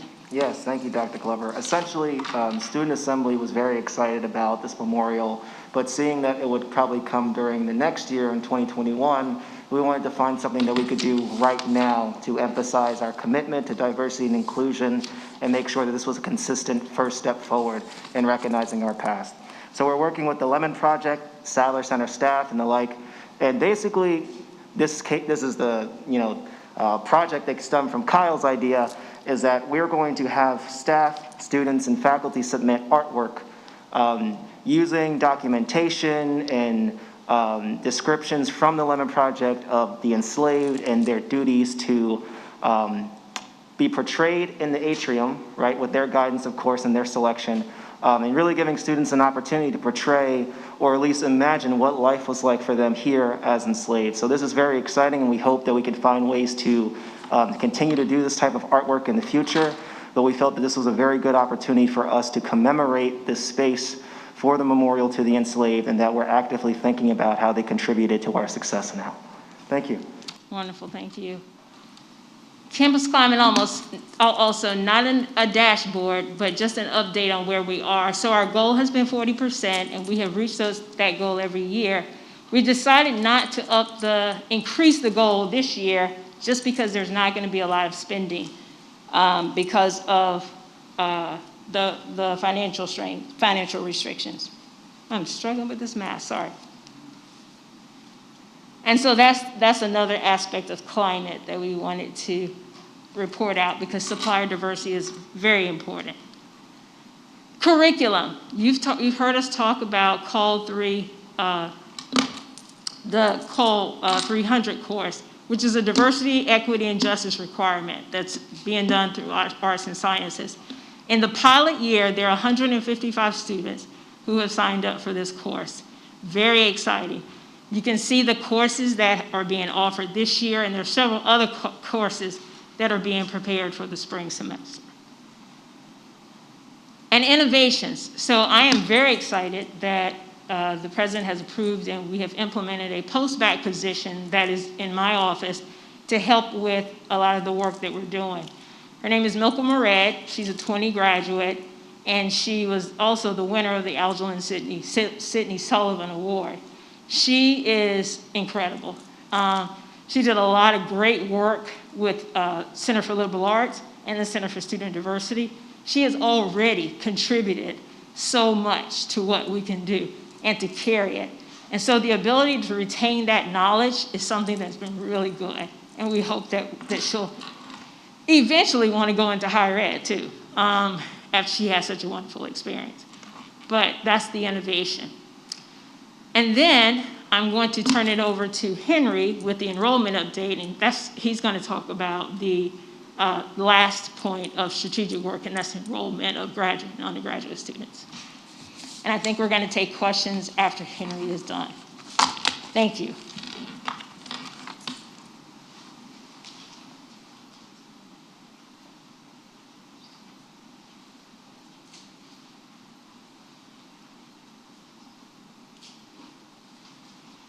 Good afternoon to everyone, and thank you. Tim Wolf, our Dean of Admission and Associate Vice President for Enrollment, is going to be joining me for this update.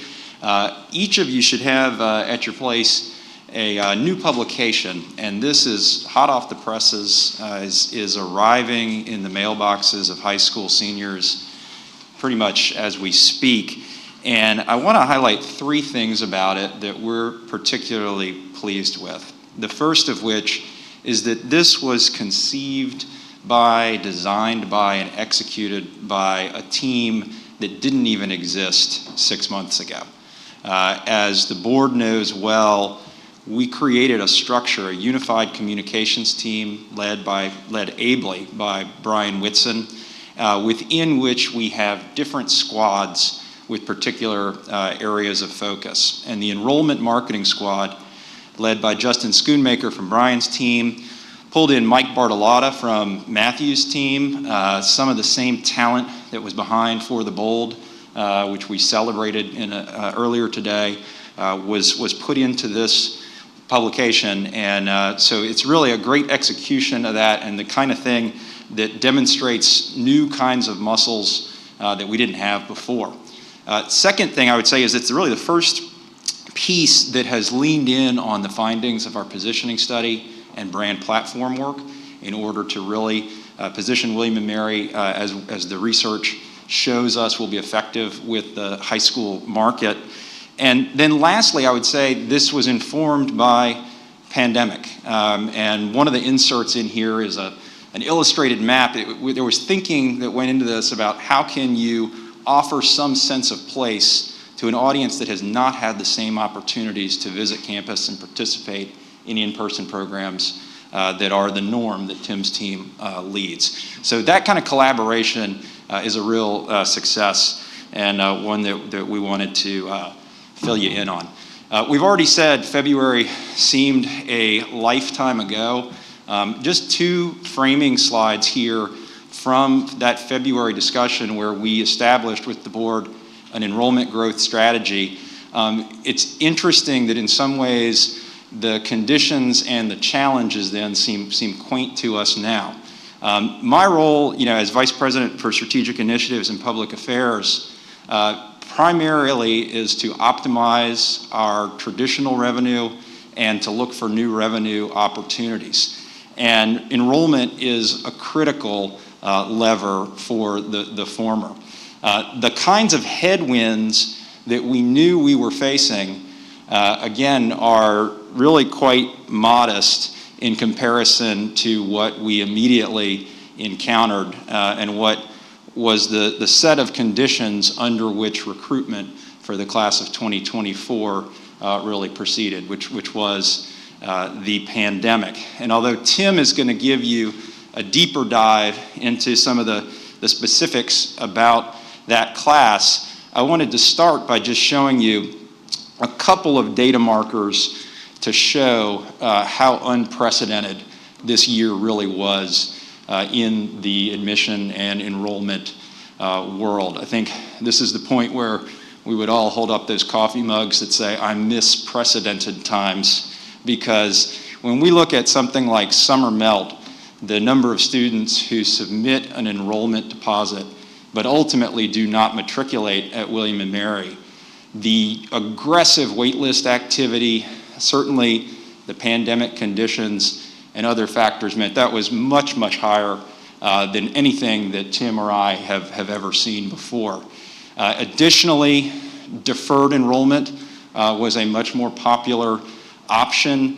When we look at the 39 students, for example, who deferred their enrollment to spring entry as a freshman was new for this year. And this was something we were planning to do as a growth strategy anyway, but ended up being a critical offering for students who either by personal choice did not want to begin in a remote mode, or are Chinese nationals in China and unable to get a visa in order to get into the country. We had already done the work with Student Affairs to plan for what spring entry would be, and that turns out to be something that was a critical possibility for our students to use.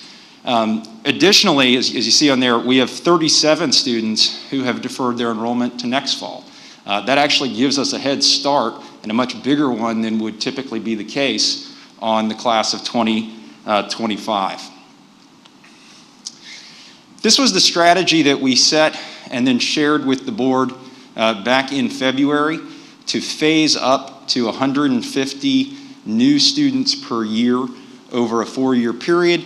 And then in steady state, of course, that would be 600 more undergraduates in the entire student body. Here is the illustration of the pace at which we planned to phase this in. We shared with the board the many little bets we were making in an effort to reach these growth targets over that period of time.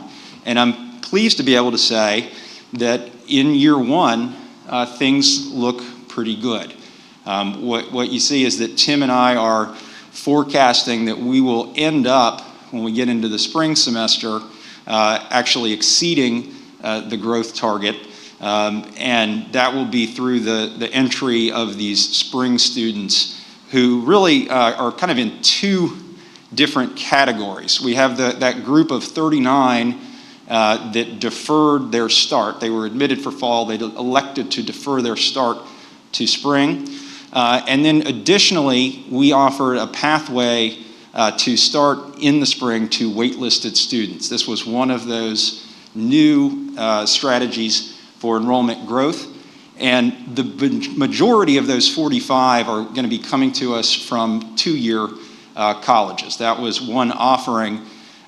We had anticipated that we would get more through a partnership with Verdo Education.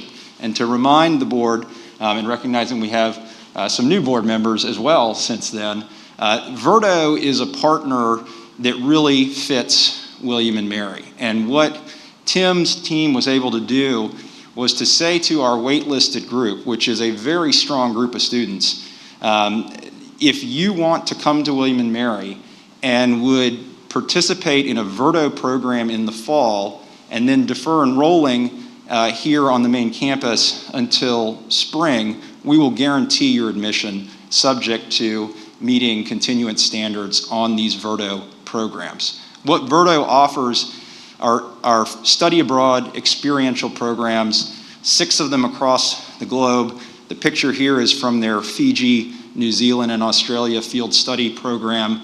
And the kind of student that is excited by that sort of start is also the kind of student that we see as a great match for William & Mary.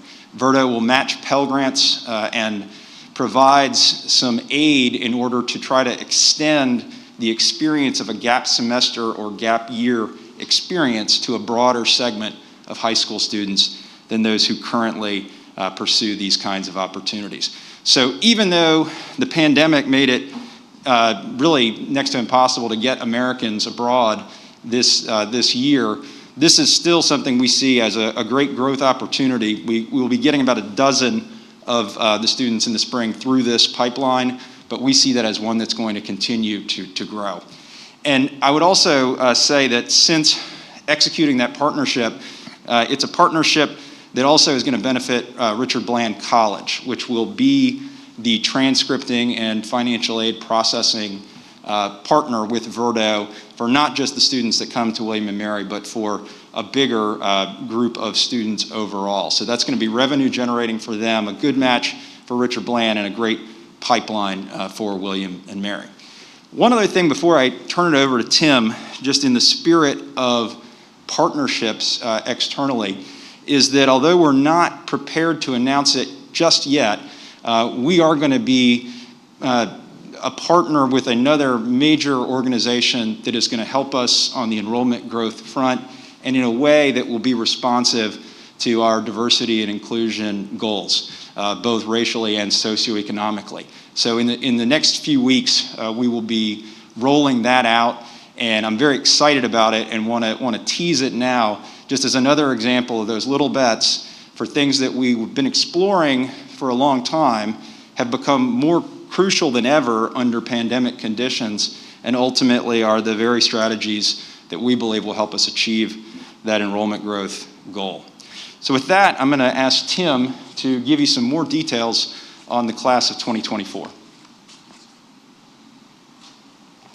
Hey, Henry, before you move on, I just want to say, I think I may have mentioned it before, but I do think, you know, the response that you had to the charge that we gave you of really focusing on a bunch of little bets was quite wise.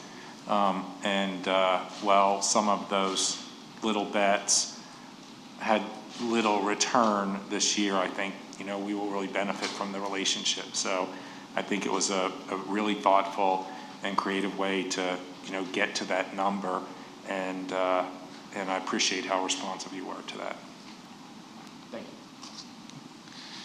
Well, and I know Henry lauded and we're super excited about the opportunity with Verdo. I do, though, also want to double down on, as Henry mentioned, that it was two different options for that spring admission, and one that my staff in particular felt very strongly about, of having the option to go through either community college or Richard Bland. And as it's turned out, again, it looks like we're probably going to have close to 40 students going that route. And that's something, with the success of that, we see that as one more way not only to strengthen access opportunities within Virginia in particular, but to more and more be partners with our community college colleagues, two-year college colleagues here in Virginia. So definitely very, very excited about that. All right, which one? Green button. Yeah. Oh, there we go. That one? Is it going? There we go. Yep.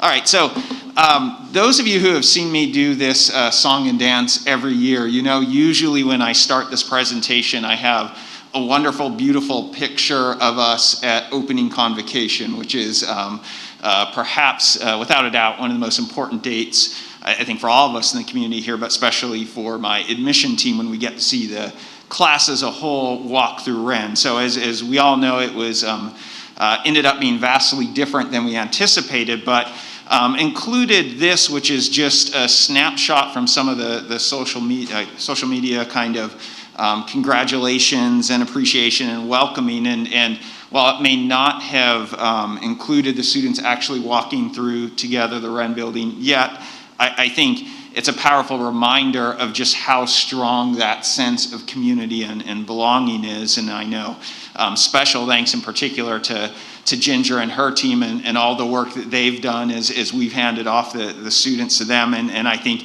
even in this situation, being able to demonstrate what it means to be part of the William & Mary community.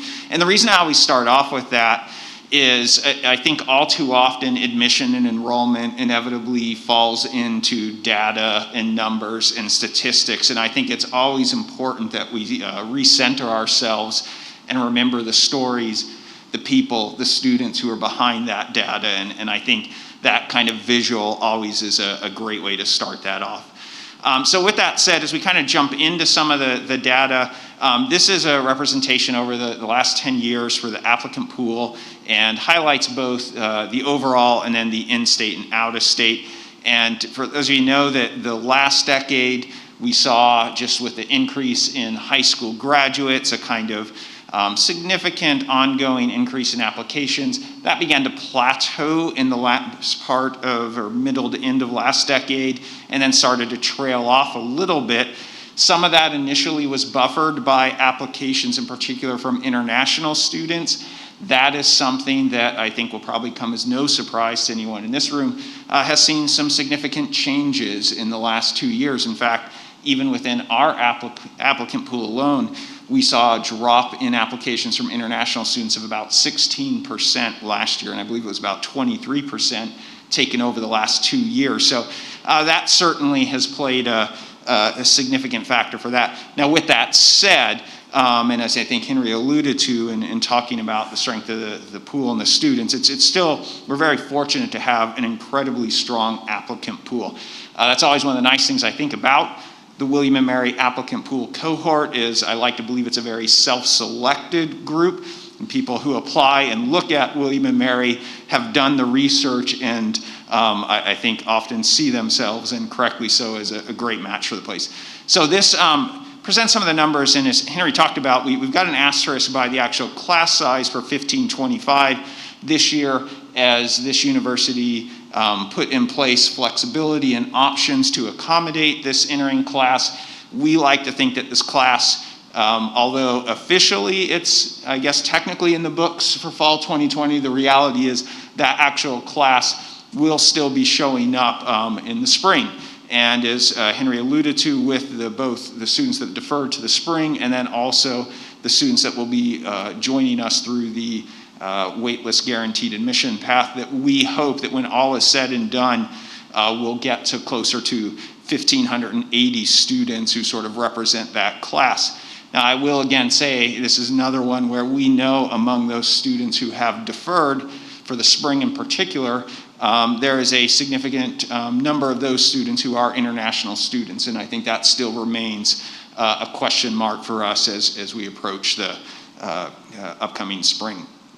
You'll see that yield rate was one, and this, as Henry alluded to with the pandemic, this past year, I mean, I think everyone in our profession, it certainly was a year unlike any other, and April and May in particular was just quite the experience. I've never seen the type of waitlist activity that we saw taking place, both in terms of volume, the length that it took, and how early it started. So I think pretty early on, many places started to hedge their bets and take significant numbers off of the wait list. And that continued throughout the summer. In fact, I recall, and I remember sending one of these on to Henry saying, we're still getting hit by this at the very end of July. Two different places that will remain nameless, but very top private universities who were still taking students off of their wait list as July came to a close and moved on to August.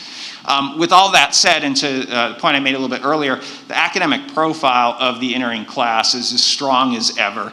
And what I think you'll see in some of these, in the categories, these are obviously not perfect in any sense, but I think this is one of our best shots at trying to provide aggregate data about the class in terms of test scores, which certainly have lots of faults within them, but also students within the top 10% of their class in GPA. And what you see is an ongoing story of certainly a very, very strong academic class.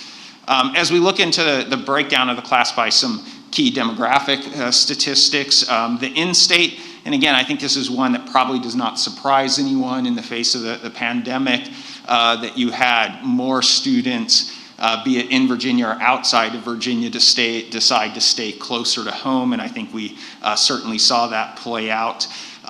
For the most part, things have stayed pretty stable, though, apart from that a little bit. And then, as I already mentioned, international is probably the most significant change there, where we had been running about 6 or 7% of the entering class as international students. We dropped for fall at least, by about 45% in terms of enrolling first-year international students. Something that, as I think everyone knows, has definitely been on our radar and something that we are continuing to put a lot of work, a lot of effort into is thinking about ways to increase our enrollment for Pell students or students who are eligible for receiving Pell grants. It's not a perfect descriptor statistic to use when trying to reflect the class and the composition in terms of financial background, but Pell is probably the stat that's most used as a proxy out there. As you can see, transfer has been interesting, and that has sort of bounced back and forth. I attribute, I think, some of that to the relatively smaller numbers, and then it can go back and forth, but I'm definitely heartened and happy to see the growth in the freshman Pell eligible students.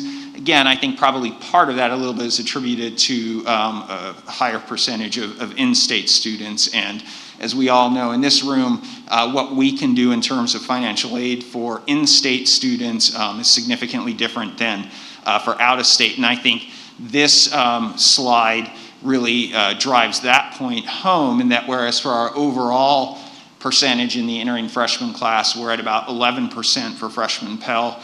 It's really a tale of two stories, the in-state and the out-of-state, and that's something that does tend to make it a little bit more of a complicated story beyond that initial number.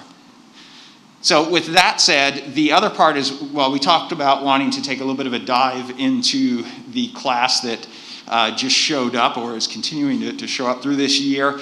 Also want to talk a little bit about how this has impacted our work and some of the different things that we're doing. And I know throughout the year I've had a chance to chat with many of you, probably ask help from many of you in some of the different programs that we've done in the spring and through the summer. But I thought it would be interesting to highlight some of the different things that are going on and some of the same things that are going on. I actually definitely applaud the great job that you all did, even though Henry violated one of the clear initial rules, is you usually don't pass out the show and tell thing right at the beginning, because that will distract people, although sometimes that's a good thing to do to get that distraction. But I'm glad that he passed that out now to plant that seed, because I think, as he indicated, what we're really trying to do is recognize that our efforts, our outreach, our recruitment is not, it never has been and it never will be isolated to our office, and we succeed based on a partnership across this university. And I think that publication is one prime example of that, but also the different types of events that we have going on. Although we are obviously not physically traveling to places, to high schools and college fairs like we normally do, that has not stopped us from doing virtual events and travel events. And the part that you see on the left, the kind of screen capture there, that is basically a calendar shot from events from our CRM from last week. And on one of the days, that past Tuesday, we had 23 different events taking place that either were recruitment on campus events at William & Mary, like information sessions, student panels, the normal Q&A session, interviews, things like that, but also individual visits to high schools. And the kind of breadth of areas that we're able to connect with. On that Wednesday, that very next day, the first event we did was a 5 a.m. college fair for students in Singapore. The final event we did that day was a 7 o'clock panel that I did with my counterparts from UVA, Washington, Lee, and Richmond, that was designed to help students in Southwest Virginia going through the college search process. So it's amazing how even in this situation, we're still able to reach out to such a variety of students through different programs. We're also, I think, in using that and talking about those different programs, trying to reach out in many different ways, and certainly using social media as much as possible to connect with students through just a wide variety of programs. And one of the, I think, exciting things about this is we're doing, in some ways, some of the types of things that we always have, and being able to do a virtual program misses out on actually being able to visit campus. And I know our interviewers in particular, I think, miss out on the opportunity to actually see someone and have that conversation. We're all feeling that right now in person. At the same time, it definitely has opened the doors. Our Saturday big programs that we've done in the past in the fall, and many of you out there have participated in some of them, the fall focus events, typically those will bring in about a little over 100 students on a Saturday, and they'll have a chance to walk around campus. And while that might not quite be possible now, it's actually allowed us, the very first fall focus program we did this fall had well over 200 students registered for it, including students who were logging in from Turkey, Dubai, Okinawa, all over the United States. So there are definitely some pluses there. And I think one of the both challenges and areas of excitement for us will be, as we move out of the pandemic, how do we take some of these great events and opportunities that we've been able to put forward and have that balance and still continue using them moving forward. So I think with that said, that moves into the questions section. Did I miss anything that you can think of? Yeah, I think maybe just a couple other ones that I would just bring to the board's attention. Many of you saw the video tour that was launched by the communications team quickly. We also made a parallel investment in a new platform called UVisit that we're going to go live with the initial iteration of that in probably by October, and then by late fall we will have 360-degree modules, not just the 20 for the main campus, by the way, but also separate mini tour modules for each of the schools and for athletics. And that was another example of the kind of coordinated approach to a new instrument that puts us all on the same platform, leverages our spend, and by the way, will include non-English modules in Spanish, Mandarin, and Arabic. So another opportunity to expand our reach. And then also, Tim's been in multiple conversations with me and with Steve Hansen from the Reeves Center with students from WM Fire, which advocates for undocumented students, and also FIGLY, the first generation low income student group. And we're finding ways to coordinate with them. One of Tim's associate deans, Tish Kennedy, was joining Drew Stelgis and his team for courageous conversations that are being led in part by the FIGLY team. So we're finding, these new modalities are creating opportunities, and we are finding new ways to communicate and to recruit, and those are tools that we're going to carry forward. With that, we would welcome, Sean, you want to come back up as well. Any questions from the board? Be happy to talk more. Henry, I'm really impressed with what you've done with the class this year, considering all of the challenges that we've had that we never faced before. But this crisis is going to end sometime. We know that. We don't know how many years, but it's going to end. Are you planning now for the recruiting effort you'll have put in place after the crisis is over? What new things are you thinking about doing? Yeah, thank you, Judge Poston. Let me let Tim speak to that first. I've got a few thoughts as well, but yeah. Yeah, well, I think one of the great things, if there's any positive here, has been the opportunity to try new things. And I think that goes everywhere from, and that's probably not the best word when I talk about something like moving to a test optional admission process. That was done from research and the reality of the situation, but that's something where we're able to take a look at that and say, okay, there's some value in here, and we also see how this can be a positive moving forward from a recruitment standpoint. Many of the recruitment efforts, I know Henry mentioned, for example, the UVisit, the basically next version of the virtual tour, is going to be unlike anything that we've had before. And while that is a necessity in this type of scenario, it's going to be a big benefit and positive moving forward, so that even when students can visit campus in person, there are going to be those students that are not able to, and we're now going to be able to serve them in different ways. Some of the communication, whether that's through these partnerships of being able to build some great and think creatively in terms of some new publications. I should put in one plug. One thing I think we forgot to say about the publication that was passed out was the artwork was done by a William & Mary graduate and former person working as a student interviewer and admission staff member. So there's been just this, I think, wide opening door of cross-campus partnerships and thinking about, in particular, I would say, communication and themes. I know Henry mentioned is that publication. One example is we're thinking about sort of the new brand platform and how that specifically has some messages or themes that we're able to build on for prospective students. So those are a few of the areas, but again, I think to me it's just been being able to highlight and see these different types of virtual events and distance events and ways of thinking in a new manner, a new kind of frame of mind that I think are going to just build those creative juices as we move forward. I guess the other thing I would add, Judge Poston, is that then again, fortunately, being in growth mode, even thinking in pretty traditional terms, is something that we've been doing. So, investments have been made in Tim's search process to use things like the PSAT to identify where there would be pockets of students that should be fits for us. There's been investments such as those have been made and are kind of on a longer fuse really to that class of 2025 and beyond.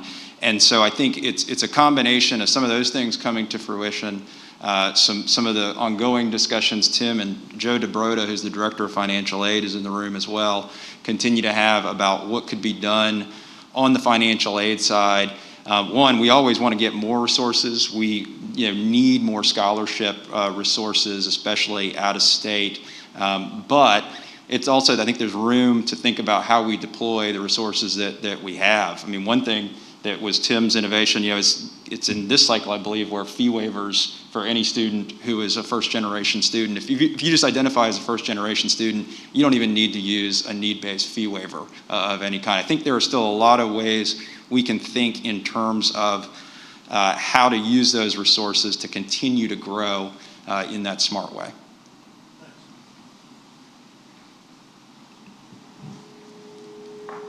If no one else has any questions, Sean, perhaps going back to the goals that you outlined, and thank you very much, by the way, Henry and Sean, for walking us through the work that's been done to date on diversity and inclusion.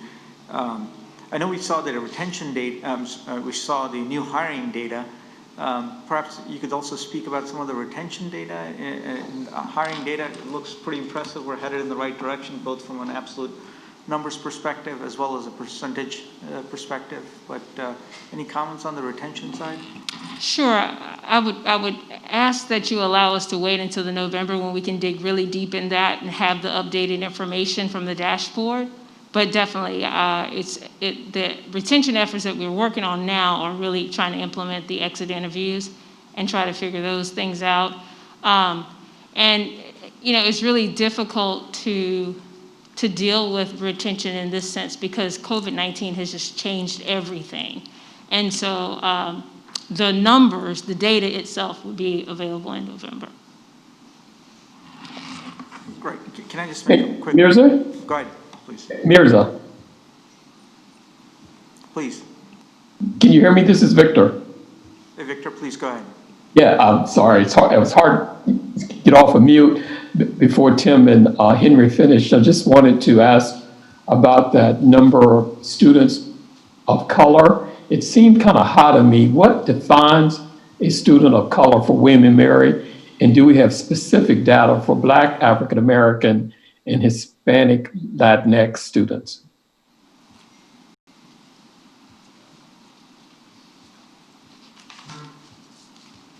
So this is Tim, and answering the question, we follow the same guidelines or statistics essentially for iPads and what will show up in the common data set. For what we say here for a student of color is basically a student who would identify not as white, and then also in this, international students, non-resident aliens are not included as domestic students of color. So, for example, when we say the overall student for an entering class, students of color, was this year 32% of the class, the students that would not be included, that would be students who identified as white or students who identified as non-resident alien. So in terms of your question of breaking it down by individual cohorts, for Asian students this year, 11% of the class identified as Asian. For Black students, 7%. Hispanic or Latinx, 8%. 6% of students identified as multi-race. So I think, and less than 1% identified American Indian or Alaska Native. Again, that is based on the IPEDS process where you identify or categorize in one cohort. Did that answer that, I hope? Yeah, thank you, Tim. That helps. Yeah. You might point out like African American was up. Yes, this year we saw increase in African American students last year in the entering class. Percentage of students who identified as Black was 6%. This year it was 7%. In fact, saw a pretty nice jump there. Certainly, though, still a lot of work to go. It's another area where we do definitely see some differences in state and out of state. Certainly, when you look at our in-state population, 39% of the students identify as students of color. So it's another area where you do see some differences for in-state and out of state. Unfortunately, we did see a small drop in terms of for Hispanic and Latinx students would drop from 9% to 8%. Just a quick follow-up question. With respect to the summer melt folks, which is a pretty decent number, is a decent jump, what are those folks doing? Are these students planning on going to college, not going to college? Do we know anything about these folks? It's a mix of a little bit of all of that. I would guess the great majority, and one thing that I think we probably didn't make as clear as we should, that big summer melt number does also include students who are planning on deferring here. So when you saw that 76 or 77 stat, that is also included in that roughly 250 number, but that's consistent. So what the comparisons for the other years was consistent there. Most, I would say, were taken off of the wait list elsewhere and decided is in that, again, this year was unlike any other in terms of the places that were going to their wait list hard and early and then kind of continuing throughout the summer. So we've never seen that type of impact before. But then also students, I think probably fewer students who are deciding not to go to college, but I think certainly plenty of students who decided that might have wanted to go to William & Mary, and this is particularly true for out of state, and then especially in this pandemic year as the financial situation played out and their families had some very tough conversations, ultimately decided to instead enroll at a public university or a local 2 or 4 year college in their home state. We don't have exact data on that. Once the full year plays on and we get data from National Clearinghouse, we are able to take a little bit of a snapshot of where some of the places are that students go. And that's something I'm going to be looking at very closely for this MELT group, without a doubt. Thank you, Tim. I should have started with acknowledging the hard work that the admissions department did this year, especially with the pandemic and the economic crisis. So kudos to trying to keep the rates up and getting these folks in the door. Thank you. Thank you.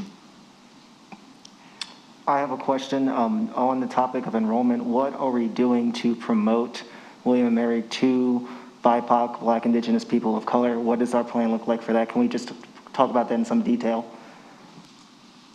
Yeah, absolutely, and I think it's a multitude of programs that we have going on right now, and we've tried to expand within admission, our diversity and access team, which at one point was formerly known as the multicultural recruitment team, and we've expanded now to build the size of that team, the mission of that team, and the focus of that team. I would say probably I think some of the biggest things are the programming and the partnerships. Henry alluded to one. We're not able to provide specific details at this point, but very, very excited about a partnership that we are hoping to see finally come to fruition, which I think will make a big difference there. Programming, I talked about some of the virtual programming opportunities. Every year we've usually done a program known as Autumn Blast, which has been a program focused on multicultural recruitment at William & Mary. It's typically been a one-day Saturday program. This year we've kind of reworked that, and it's actually, the team has done a great job. It's going to be spread over 3 nights, sort of an episodic format, and they've got a thematic approach where night 1 is going to be the before, helping students with the college application process. Night 2 is going to be the current, with connections to current student groups, current student services that are taking place here at William & Mary. And then night 3 is the after, the alumni connections, the career services opportunities here at William & Mary. And there's been, we're excited to see, this is another case where right now the number of students who are signed up for that program far exceeds what we've typically seen when it was a program on campus. Additional partnerships. We work very closely with the Ron Brown Scholars Organization, which works very closely with outstanding Black students throughout the nation and is based in the Charlottesville area. We've been a partner with them for a few years, and this year we're able to do some more proactive work with them. The other ones I would say really doing a lot more with CBOs, in particular the Access College Network, which is predominantly in the Hampton Roads area, the RVA Futures organization in the Richmond area. And one thing that, I don't want to get too much down into the weeds, but we were able to get some enhanced CRM opportunities, so our communication tools and abilities have been stepped up as of this year, and something that we've long wanted was better opportunities to keep track of counselors, and in particular, counselors from CBOs. And we finally have the capacity to do that, and that's going to be great as we're able to build some stronger connections there.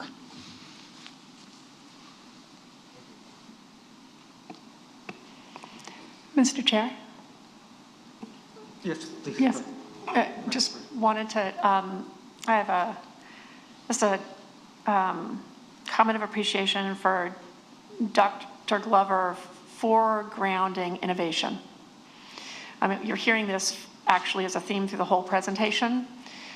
Little bets, strategies to explore new pathways, to make contact with new human beings that we haven't embraced and called in. And I wanted to underscore what's really important about our post-bac position. Right? A post-bac is somebody who has just graduated with a baccalaureate. And as Dr. Glover and I thought about the challenge of slowness in higher ed, how slow we are often to change culture, we, both of us, I think, resonated with something we hear from students, which is that they come, they mature, they seek to bring change as agents of change, and then when they graduate, we lose that and it doesn't stick, right? It's not doesn't become permanently a part of the culture of inclusion, the insights that they have, the experiences that they have. And so this idea is to capture the year after graduation, that knowledge, and install it into the way we operate so that it can be durable and permanently and swiftly a part of our own institutional change processes. So I just wanted to underscore that phrase, knowledge retention, which is a familiar phrase in the business world and less so in higher ed, what that meant as Dr. Glover and I thought through this new kind of position. So this is our pilot year for it. Thanks. Madam President, thank you for telling us a little bit more about that position. I think it's critical to retain that knowledge. As you reflect on sort of the presidential goals, and there's quite a few, and there's a lot going on, what is it that gives you the most pause? Which of these goals gives you the most pause? It's actually a much bigger problem. It's not these goals specifically, but there's a really profound access and equity challenge that we face under COVID. All of us who've been in higher ed for a while know that. every recession launches graduate students and students with graduate degrees, professional degrees, and undergraduate degrees into a terrible economy. They are at risk of underemployment, and that the impact of underemployment can last decades in their lives. This is very well attested in the research, and it's the thing that keeps me up at night. It's the thing that's motivated a flexible curriculum, fully remote or here. It's the thing that the senior leadership team thinks about all the time. How can we prevent that from happening? By ensuring that we're meeting the needs of students and families as well as we can, so there's no lost momentum, and then thinking really creatively about what we're offering them from co-curricular experiences, research experiences, career services experiences that ensure that they are going to end up landing well in a really tough economy. So that's the thing that fundamentally keeps me up at night and motivates me, and it is overarching for everything we've heard here today. Thank you. Any further questions for the folks up at the podium? If not, can I have a motion to adjourn? So moved. Do I have a second? We are adjourned.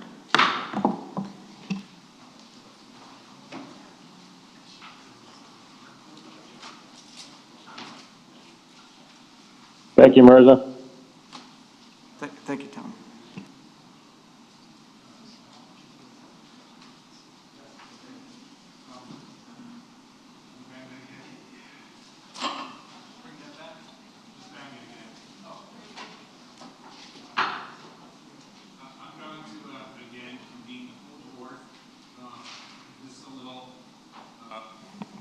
Extraordinary time, and normally during this meeting, we would adjourn to the Blue Room, which is probably better lit than it normally is, but so that we could hear the history of the Board of Visitors and particularly our time in the Wren building, and we would sit at that table, which is in the records as being part of the furnishings of that building and a place where the board would have met and take our board picture and also participate in the pinning ceremony and the oath of office.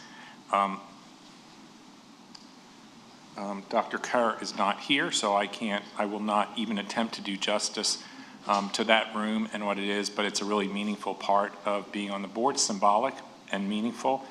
And a reminder that we are part of a legacy that goes back a long time, and the values that we share with our predecessors and hopefully will share with our successors. So we are going to do a modified pinning ceremony, and hopefully we'll be able to do something in the Blue Room later on. We would also follow that with a reception and a farewell ceremony for the board members who left us last year. And unfortunately, we cannot have that kind of an event. So hopefully at some point when we don't have to wear masks and we can shake hands and hug each other, we will do that in that room. But do you have opinions?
All right, if the board members could stand. You all have a copy of the pledge. And I ask the secretary to lead us in it. I do solemnly pledge, as a member of this enduring institution, the Board of Visitors of the College of William and Mary in Virginia, to act for the good and wholesome government of the said college, as required in Section 9 of the Royal Charter, to exercise my independent best judgment in fulfilling those responsibilities established in said charter as full and absolute liberty, power, and authority of making, enacting, framing, and establishing such and so many rules, laws, statutes, orders, and injunctions for the good and wholesome government of the said college. To respect any and all confidences entrusted in me as a member of this board, never to put my own interest ahead of those of the college, to faithfully and impartially discharge and perform the duties incumbent upon me under the laws of the Commonwealth and the unique responsibility imposed upon me as a member of this Board of Visitors of the Venerable College of William and Mary in Virginia. Thank you. Congratulations to our new board members. And we are adjourned, and we'll go into academic affairs. Academic affairs, Ms. Schultz will be here in Hunter Hall, and Judge Poston upstairs will be the, what committee is it? It's the Audit committee. All right. Thank you.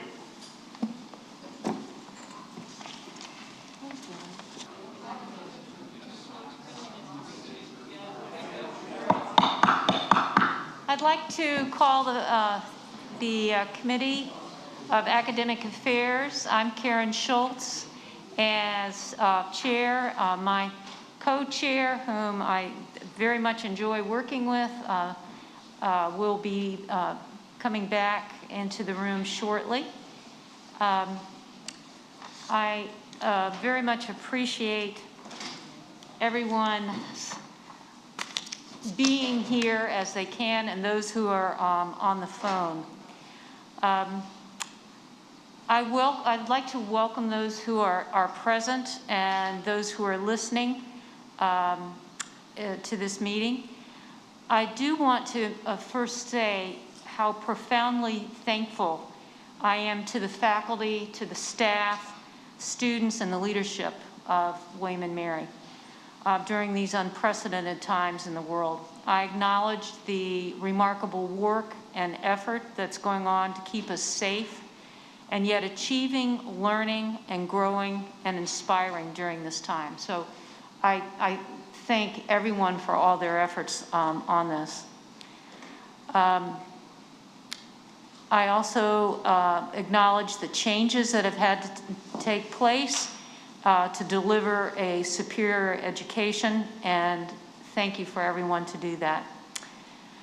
So I always like to start on time and end early if we can, but look forward to conversation. And I will ask for the approval of the minutes of February 6th of 2020. Are there any changes, additions? If not, might I have a motion for approval? So moved. Thank you. And do I have a second? Thank you. All in favor? Aye. Oh, sorry. Thank you. Aye. Aye.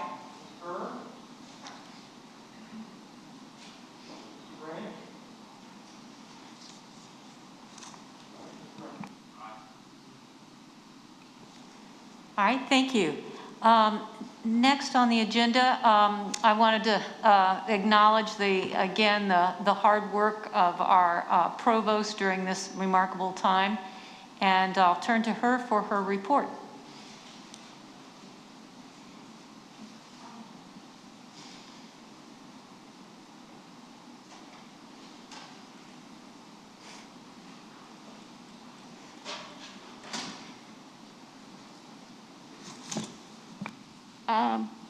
welcome. I was planning to do this from my seat, but everybody else used the podium, so here I am. There's not much that you'll see here today that you haven't heard or haven't seen in one form or another. But I want to start by really taking a look at how we are back. There are a lot of things that have happened since the last time we talked, and all of them point into the right direction, considering the circumstances. So very briefly, you heard our numbers. You heard how better than expected we have been doing, and I wanted to show you how we are back. So you see how it looks with respect to our total student head count. Blended is offering in-person experiences as well as remote. And you will see how much of what we do has an in-person component, which is very critical. Regarding our undergraduate headcount and how we are back, you see that it is a similar pattern. Still, a quarter of our students fully remote, and a significant part on campus going through a blended learning experience. So in terms of our courses, this is how we look. We have in-person, dual mode, and remote. And it has been a tremendous effort to get us to this point. So what I want to really tell you today, in addition to the numbers, there's a story behind each of these courses. And the story is that there are people who have been offering excellent education for many years, had to really do different thing this year. And it wasn't an easy thing. It sounds simple. What you do, put it online. What you do it differently. It's not easy. And there has been a tremendous effort on behalf of the faculty, the staff, and many, many offices of the university to get us where we are. So I want to acknowledge and show you some of those things, not because you haven't seen them before, but because bringing them together really allows us to understand the magnitude of this effort. So I was hoping to show you things where they are so that you know that everything you're going to see today is available for you to see online. But my clicker does not allow me to do that, so I rely on help. Could you please click on Convert Your Course? Or actually before that, the Studio for Teaching and Learning Innovation has been a tremendous partner as we got here. There are several things that have happened and a tremendous work that went into this. So we have started immediately in March trying to show how we can really continue at the time teaching, even though our lives have changed. As we ended the spring semester 2020, we went to a mode that prepared for the fall. So can you please click on Convert Your Course? Converting your course is a collection, and scroll a little bit down so that I can show the options there. So as you can see, the 3 Ds, as I call it, how to design, how to develop, how to deliver courses in a different modality. So this started immediately after, and actually in the transition between spring and summer. Could we go back, please? And during the summer, can you please click on blended learning? During the summer, we worked on the studio's leadership to really create a course on how to do blended learning, and with several modules that you can see there. And that is something that was designed to give all the tools that should be available and should be used in designing, in teaching, in really kind of delivery. More than 500 of our faculty took this. And this is a commitment of time for everybody included in and involved in this to enable them to create a better experience for our students. Could you go back, please? The reason why I included a digital exhibition here is in case you haven't seen this. This is a way we have started. I really strongly encourage you to see this. This came out of a senior project in anthropology. And this is something that we would ordinarily do as an exhibition, but this was done online. There's a plethora of a lot of interesting material, a great structure, that it is fully available online as a project for the world to see. So what you are seeing is how we managed to go from something that it is a tremendous experience for our students into something that it is a tremendous experience for the world. And this is something that happened through tools and through the will of faculty who have never done something like this before. So this doesn't do it justice. There is sound, there's options, there's movies, there is a tremendous material there, and I encourage you to visit this. Could we go back, please? There are events, you don't have to click on that, but that really from the studio that prepare the next semester. And I want to really give a nod to our wonderful faculty fellows and student partners. What I mean by that is both faculty who are able to support others and have expertise that can be valuable, as well as students participated in this effort to get the faculty supported and ready to move forward with an experience that it is different. I also want to really give you an example of the partnership that really came together to enable us to do things. The university registrar, facilities, IT, and student affairs came together to prepare 250 instructional spaces, classrooms, a tennis center, the museum, and tents and amphitheater to be ready for teaching under different circumstances. The space preparation took a lot of expertise from technology, cleaning, physical layout, and other things to be ready. This is not something that you think when you think of this transition, but this is an example of how we came together to support our mission, to provide excellent education. And in case you were wondering about blended classroom, I borrowed 2 pictures from the business school and to show you what it means when we talk about a blended classroom. So this is a real classroom with students being in person and online. The instructor at any moment is seeing their materials, their slides, but also the students who are online.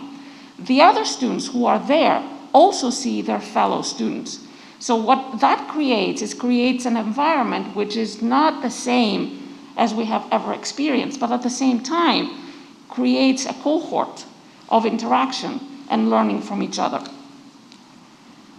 I also want to give you an example of other things that we have been doing. This is from the School of Education, and this is an example of how we are partnering with the community under these circumstances to provide support. Our students and faculty are working with K-5 in Williamsburg, James City County, to create tutoring and support under the circumstances which are very tough for students and teachers, and support them. So this really is an example of how we started with a regular year last year and converted into something that has taken us in avenues that we didn't expect to be, but gave us the opportunity to enrich what we are doing and also to discover our capabilities. And I can tell you, there's nothing that I appreciate more than the effort that went into this, but also the confidence that it created in us that we can do this and we can do it well. So I want to show you something else that really enables us to learn and hear the students, and we hope to be using more and more for a direct communication with our community. So the William and Marion U app is a climate app that enables us to send quick questions to students, get very quick answers, and create a knowledge that we usually do not have. Could you please click on the image. And that will take you to our website for William and Mary and you. This is on the Provost webpage. And if we go to see the latest results, can you click on, yes, and scroll down. This is the last question that we sent, and everything is out there. The reason why we all have the questions and the answers out there, and if you can scroll a little bit more down, you'll see the graphic there. Yeah, great. So the last question we sent was, how was your experience this semester compared to last semester? And you see how it has been. That really tells you something, but also it tells you how interested and committed we are, not only to seeing the good things, but to learn from what we are not doing well. Right now, and if you scroll a little bit more down, you'll see other questions from can you click on the next one? How clear are you? So this is another example, how clear we are, the students are, on what they need to do. If you click on the welcome to, yes, yes. These are the feelings that our students reported feeling as they came back for the fall semester. Very critical information for us to gauge, to design, to really embed in what we do. So I encourage you to visit and look at the questions and particularly the answers. This is on purpose out there for our faculty to use as they do better, for us to see as we think of how to support the faculty and the students, and also for the rest of the world to know that what we learn, we put out there as a way to get better. The current question that is going out is regarding the workload. We are asking the students if they feel the workload is heavier compared to before, particularly because of the slightly compressed duration of this semester. Can we go back, please? Thank you.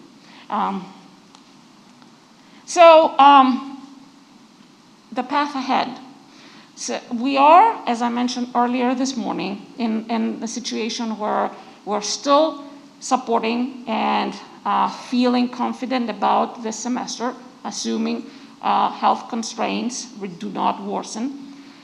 But we have to prepare for our next semester and for our summer.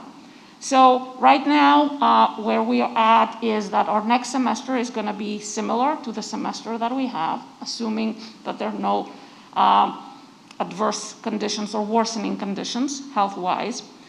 So we will have blended learning. We will have opportunities for in-person, but also remote. We will continue to enabling our faculty to deliver the way that they feel that fits their courses. And we've started working on the calendar.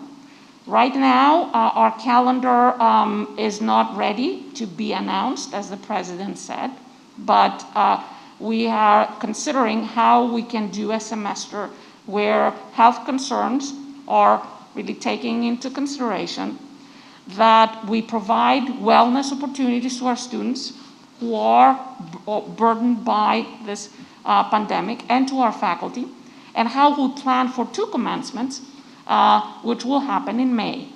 We hope that by that time, our presence will be easier on campus, but there are no guarantees. So for now, this is taking a lot of our effort to make sure that as we really put a thought in bringing our campus back in phases, we put equal thought in how we do our J-term period and our next semester. For summer, we also started working and planning for summer.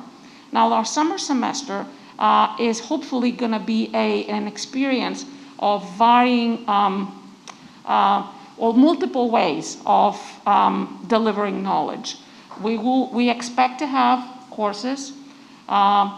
We expect to have programs available during the summer, minors or close to minors as possible. We had a great experience last summer with Jumpstart Data Science, which was a tremendous success for us. So we are designing more along these lines. but also experiential learning and other experiences that can add to our students' semester. And I'm gonna really stop here, and before I stop, I wanna tell you something about what we've learned. What have we learned through the semester? We've learned that we wanna be here. We've learned that our students enjoy being in Williamsburg. We learned that what we are doing and taking for granted is something very valuable and we need to preserve. But we also learned that we can be flexible, that we can be adaptable, that we can really pivot quickly and effectively, and the world hasn't ended yet. So William and Mary can do things differently and still be William and Mary. And what we have as a result is a tremendous wealth of material, of knowledge, of ways of imparting this knowledge that can help us in the future add to the experiences we offer to our students, even when the pandemic is over. For me, it was an experience that taught me a lot about the institution, about how higher education works, and also about all the wonderful things that we have that we know of, but that we need the world to know of as well. Thank you.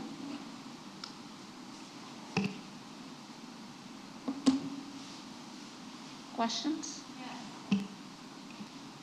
Any questions of people who are here or online? Yes. Peggy, thank you very much. Congratulations on so far having a very successful semester. And fingers crossed for the rest of the semester. I had a quick question. It was great to see those stats in terms of self-reporting, in terms of students. Do we have any early data from tests or quizzes or whatever academic data in terms of student learning in this blended environment that helps us get a better understanding? Are we doing as good of a job as we were doing before? Or are we doing a better job? Or could we focus on some improvements? So what I've heard is that we don't have major deviations from our usual situation, because usually what elevates to the provost's office is when we have significant variations that are not really expected. So far so good. We will have more data on how, and as we analyze the semester, more critically than we did last semester, because last semester was half in-person regular and half different, and we were unprepared. This semester is much more systematic in how we are, and we will have more data in November regarding this. Great, looking forward to it. Madam Chairperson, I had a quick suggestion perhaps for the folks who are on the Academic Affairs Committee, and hopefully some of us who could come back to campus later this semester, to support the great work being done by the faculty, especially in person. Perhaps some of us could participate as guest speakers and lecturers in some of the classes that are being taught in person, 24% or so that are being taught in person. I think that's a great number to look at in terms of what's online, but happy to volunteer as one of the board members to support the faculty that is showing up in person. I'm sure it will be highly appreciated. Thank you, Mr. Begg. That's a very generous offer. And I also imagine that this time is very ripe for gathering data of how teaching and learning is going on. It's a very difficult time, but a ripe time. And I'm assuming that those kinds of data are being gathered. And we are doing, and we're learning. There's full-length surveys. There is interviews and interaction and data keeping, but there's also, as I said, the expansion of our very quick responses through apps of that kind that we developed here at William and Mary that will also be expanded to include faculty and staff members. Any other questions for folks present or online? Thank you, Madam Provost, not only for this excellent report, but the energy that is very present. Appreciate it.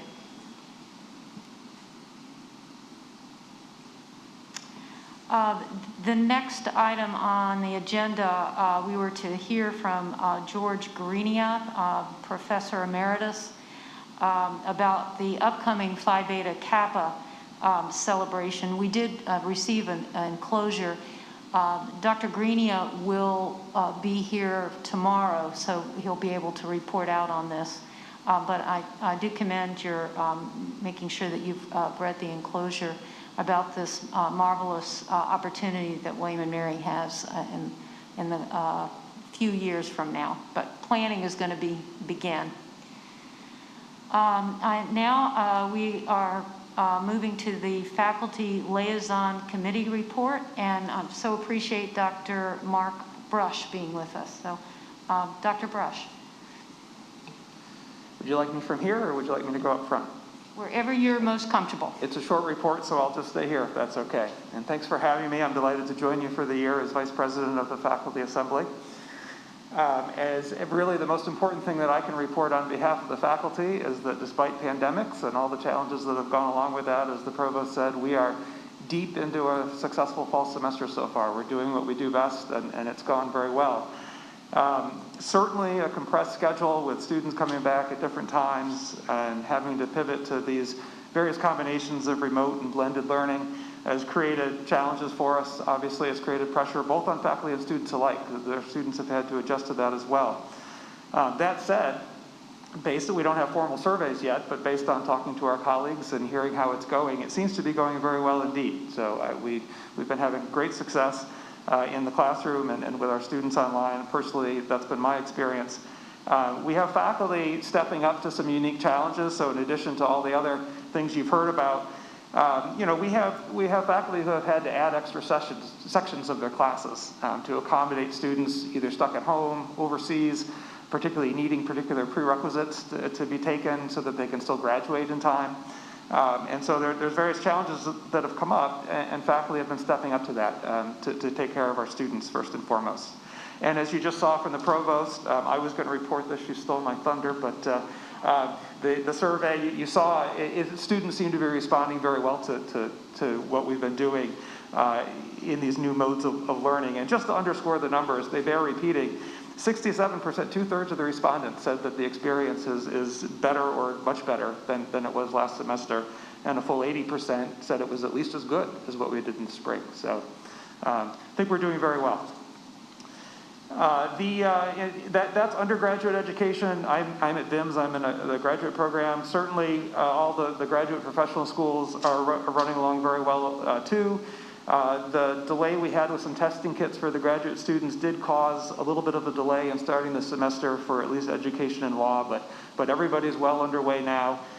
We didn't have any issues in marine science, and even the research, our graduate student research is able to, about midsummer we were back underway, out in the boats, out in the field, collecting samples. It's certainly limited and restricted, but our students continue to make good progress towards their graduation.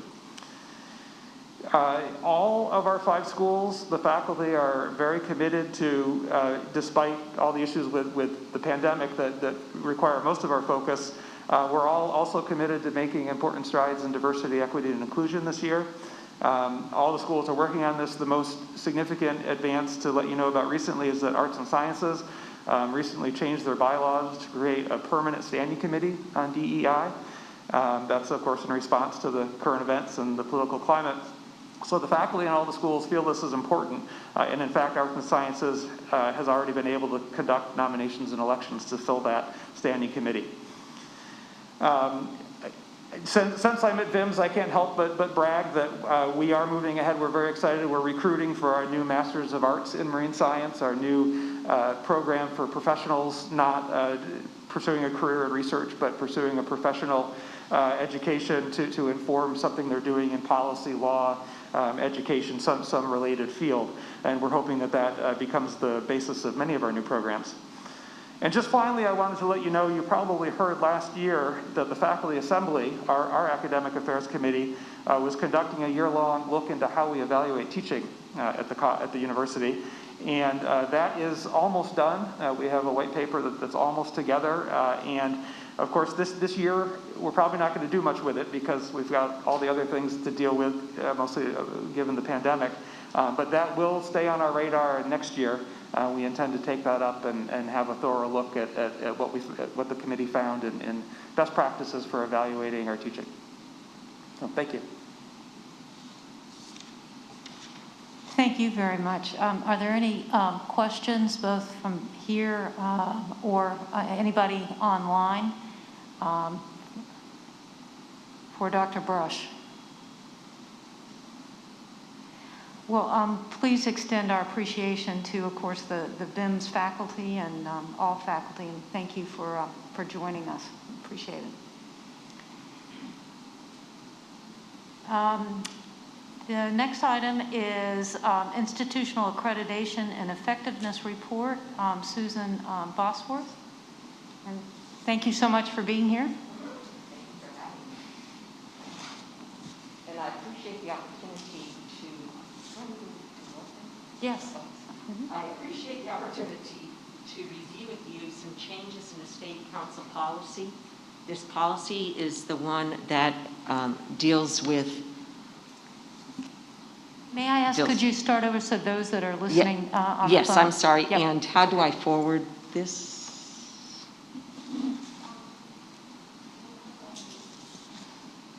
No. Oh. Okay. Well, in any case, my name is Susan Bosworth, and I'm the Associate Provost for Institutional Accreditation and Effectiveness at William & Mary, and a SACS and a SHEV liaison for academic affairs. And SHEV has changed its policy on approving academic new programs, and I wanted to share with you how that impacts the board. Okay, so in any case, the State Council has a two-step process. In order to get a new program approved, we have to now submit a program announcement followed by a proposal. As part of that, the Board of Visitors has to approve new programs. That's not changing. You had to approve them anyways. And now, though, we are responsible for providing you with information about duplication of the program at other in-state institutions, and also in terms of labor market projections. And so what Michael is handing out to you right now is a summary. We have 3 programs that we're going to be proposing this fall. They might even look familiar. So if you go to the next slide. Oh, I'm sorry. Here? Got it. Thank you. Thanks. Okay. These are the 3 programs, and I have summarized for you, and I will summarize for people who are not here, what these programs, in terms of the duplication and the labor market projections, what these programs have. In terms of duplication, so you know, the State Council suggests that under 3 programs is not an issue with duplication. What the State Council wants to do is make sure that there is not unnecessary duplicative programs and that there is a market for graduates of the degree program. So with MS in Finance and the Juridical Science, they only have one other program in the state. This is not an issue. And with Health Sciences, there are 3 other programs that would be classified similar to ours. And again, 2 of them don't even match up with what William & Mary is suggesting we do. Now, we are in a transition period. In that transition period, it means that the board has already approved 2 of these programs. The 3rd is on your agenda for today and tomorrow in terms of the Master of Finance. So, in terms of the labor market, you can see that in each one of these cases, there has been demonstrated a demand in the Virginia Employment Commission and then the Bureau of Labor Statistics, and that's where we get the information. You'll see that also no issues there. You have approved the Doctor of Juridical Science and a BA and BS in Health Sciences. And what I wanted to do is to make sure that we presented to you generally information on duplication and information on the labor market projections. In none of these, first of all, our faculty do due diligence prior to submitting any information about a new program. They have looked into this. So none of this should be a surprise. In any case, you'll be hearing about duplication and about labor market projections for any new program coming forward. Any questions? Okay. Thank you very much. And you can anticipate these once in the fall, once in the spring. That's when we have to. Actually, I do have a quick question. With the having these programs, what will that do to faculty or staff requirements, or new folks or not? That's a really great question. And in fact, we have to in our proposal suggest what types of resources would be needed for any of these programs or any other new programs. And in these cases, there's no issue. There are no new faculty members who would be needed to implement and sustain these programs. And that goes in faculty and any other resources. And I want to remind that these are coming from the departments and the faculty themselves most of the time, and particularly these are coming from the corresponding schools and faculty of arts and sciences. So due diligence has been done to ensure that we have the resources to move forward. SHEV approval is a lengthy and complicated process, as all of us who have participated in this can attest. But the intentions are good, to ensure that we graduate people who can have jobs and that they can support the needs of the state. Thank you, and I appreciate your report, Dr. Boswick. Thank you. I believe we do not have a need for closed session. So we will move on to the action materials and turn to our provost again. Oh, well, they're resolutions. Yes. I'm happy to bring them up if. Yeah, so I don't know how to do that.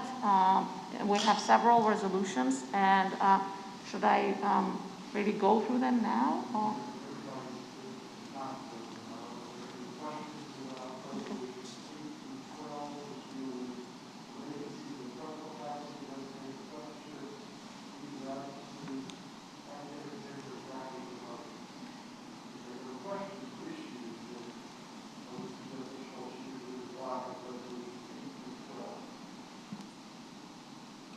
All right.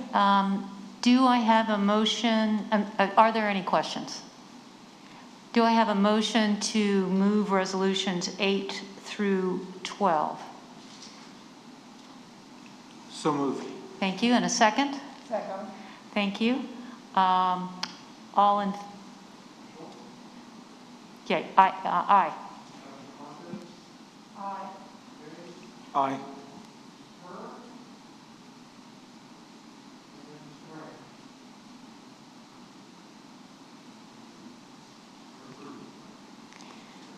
Thank you. Resolutions 8 through 12 approved. And then resolutions 13 through 15. Does that need to be?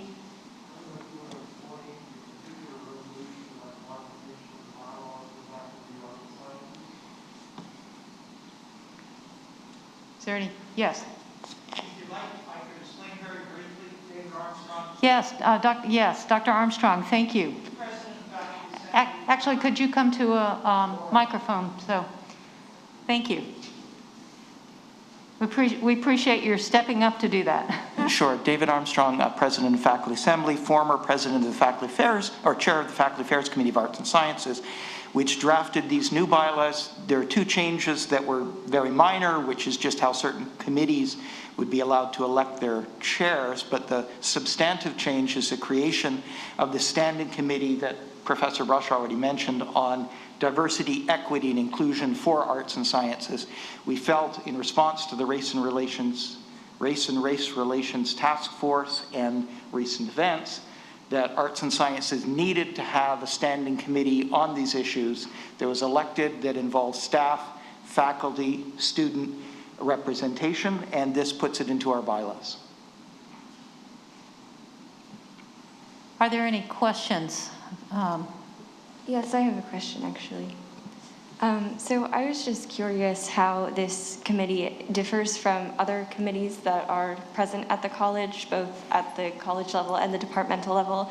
And additionally, are there any specific issues that this committee would address that have not already been addressed? Well, it differs in the sense that there was an ad hoc committee that was Arts and Sciences advising the Dean of Arts and Sciences on diversity and inclusion. That committee will go away and be replaced by this permanent standing committee. It will liaise with other committees and university-wide diversity committees as needed, but it focuses on issues within arts and sciences. Initial tasks are to look at where we stand on diversity of faculty, diversity in courses, diversity and equity inclusion of staff and students in arts and sciences, and also to look at the recommendations of various task force. The dean had one last year on these topics. Also the report from, again, the 2016 Race and Race Relations Task Force, and see what we can implement that we haven't implemented. And to be proactive. And if faculty or staff or student within arts and sciences has a concern, this committee would be a sounding board to help them deal with those concerns. Are there any other questions? Certainly appreciate your giving that explanation. And do I have a motion to approve resolutions 3 through 15?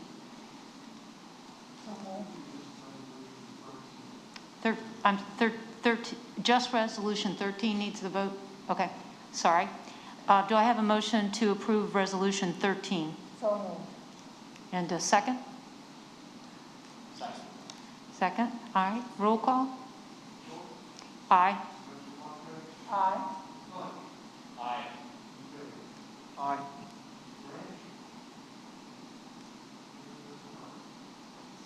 Okay. Thank you. And then how do we handle resolutions 14 and 15?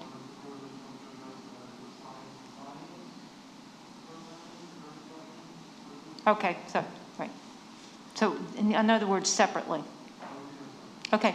Any questions regarding resolution 14? Do I have a motion to approve resolution 14, which is to approve a Master of Science in Finance program? So moved. And a second? Thank you. And roll call? Aye. Aye. Aye.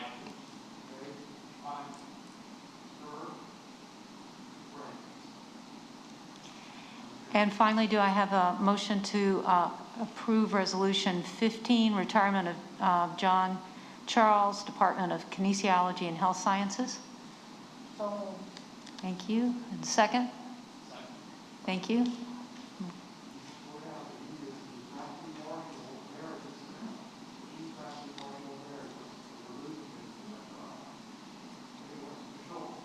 Aye. Aye.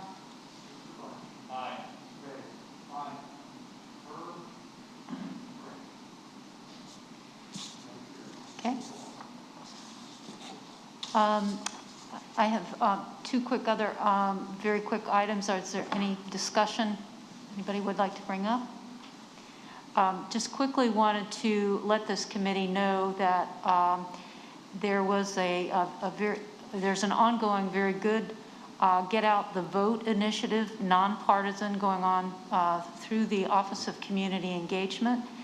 Rich Thompson, the Associate Director, is helping with this. And there is a student group, and Dana Polland is one of the students who's quite active in this. Lastly, I think many of us remember Caleb Rogers, who's now on City Council, graduated from William and Mary. And he was faithfully outside our meeting, making sure no one had questions. and he is part of this initiative, so I've appreciated that. All right, any other items?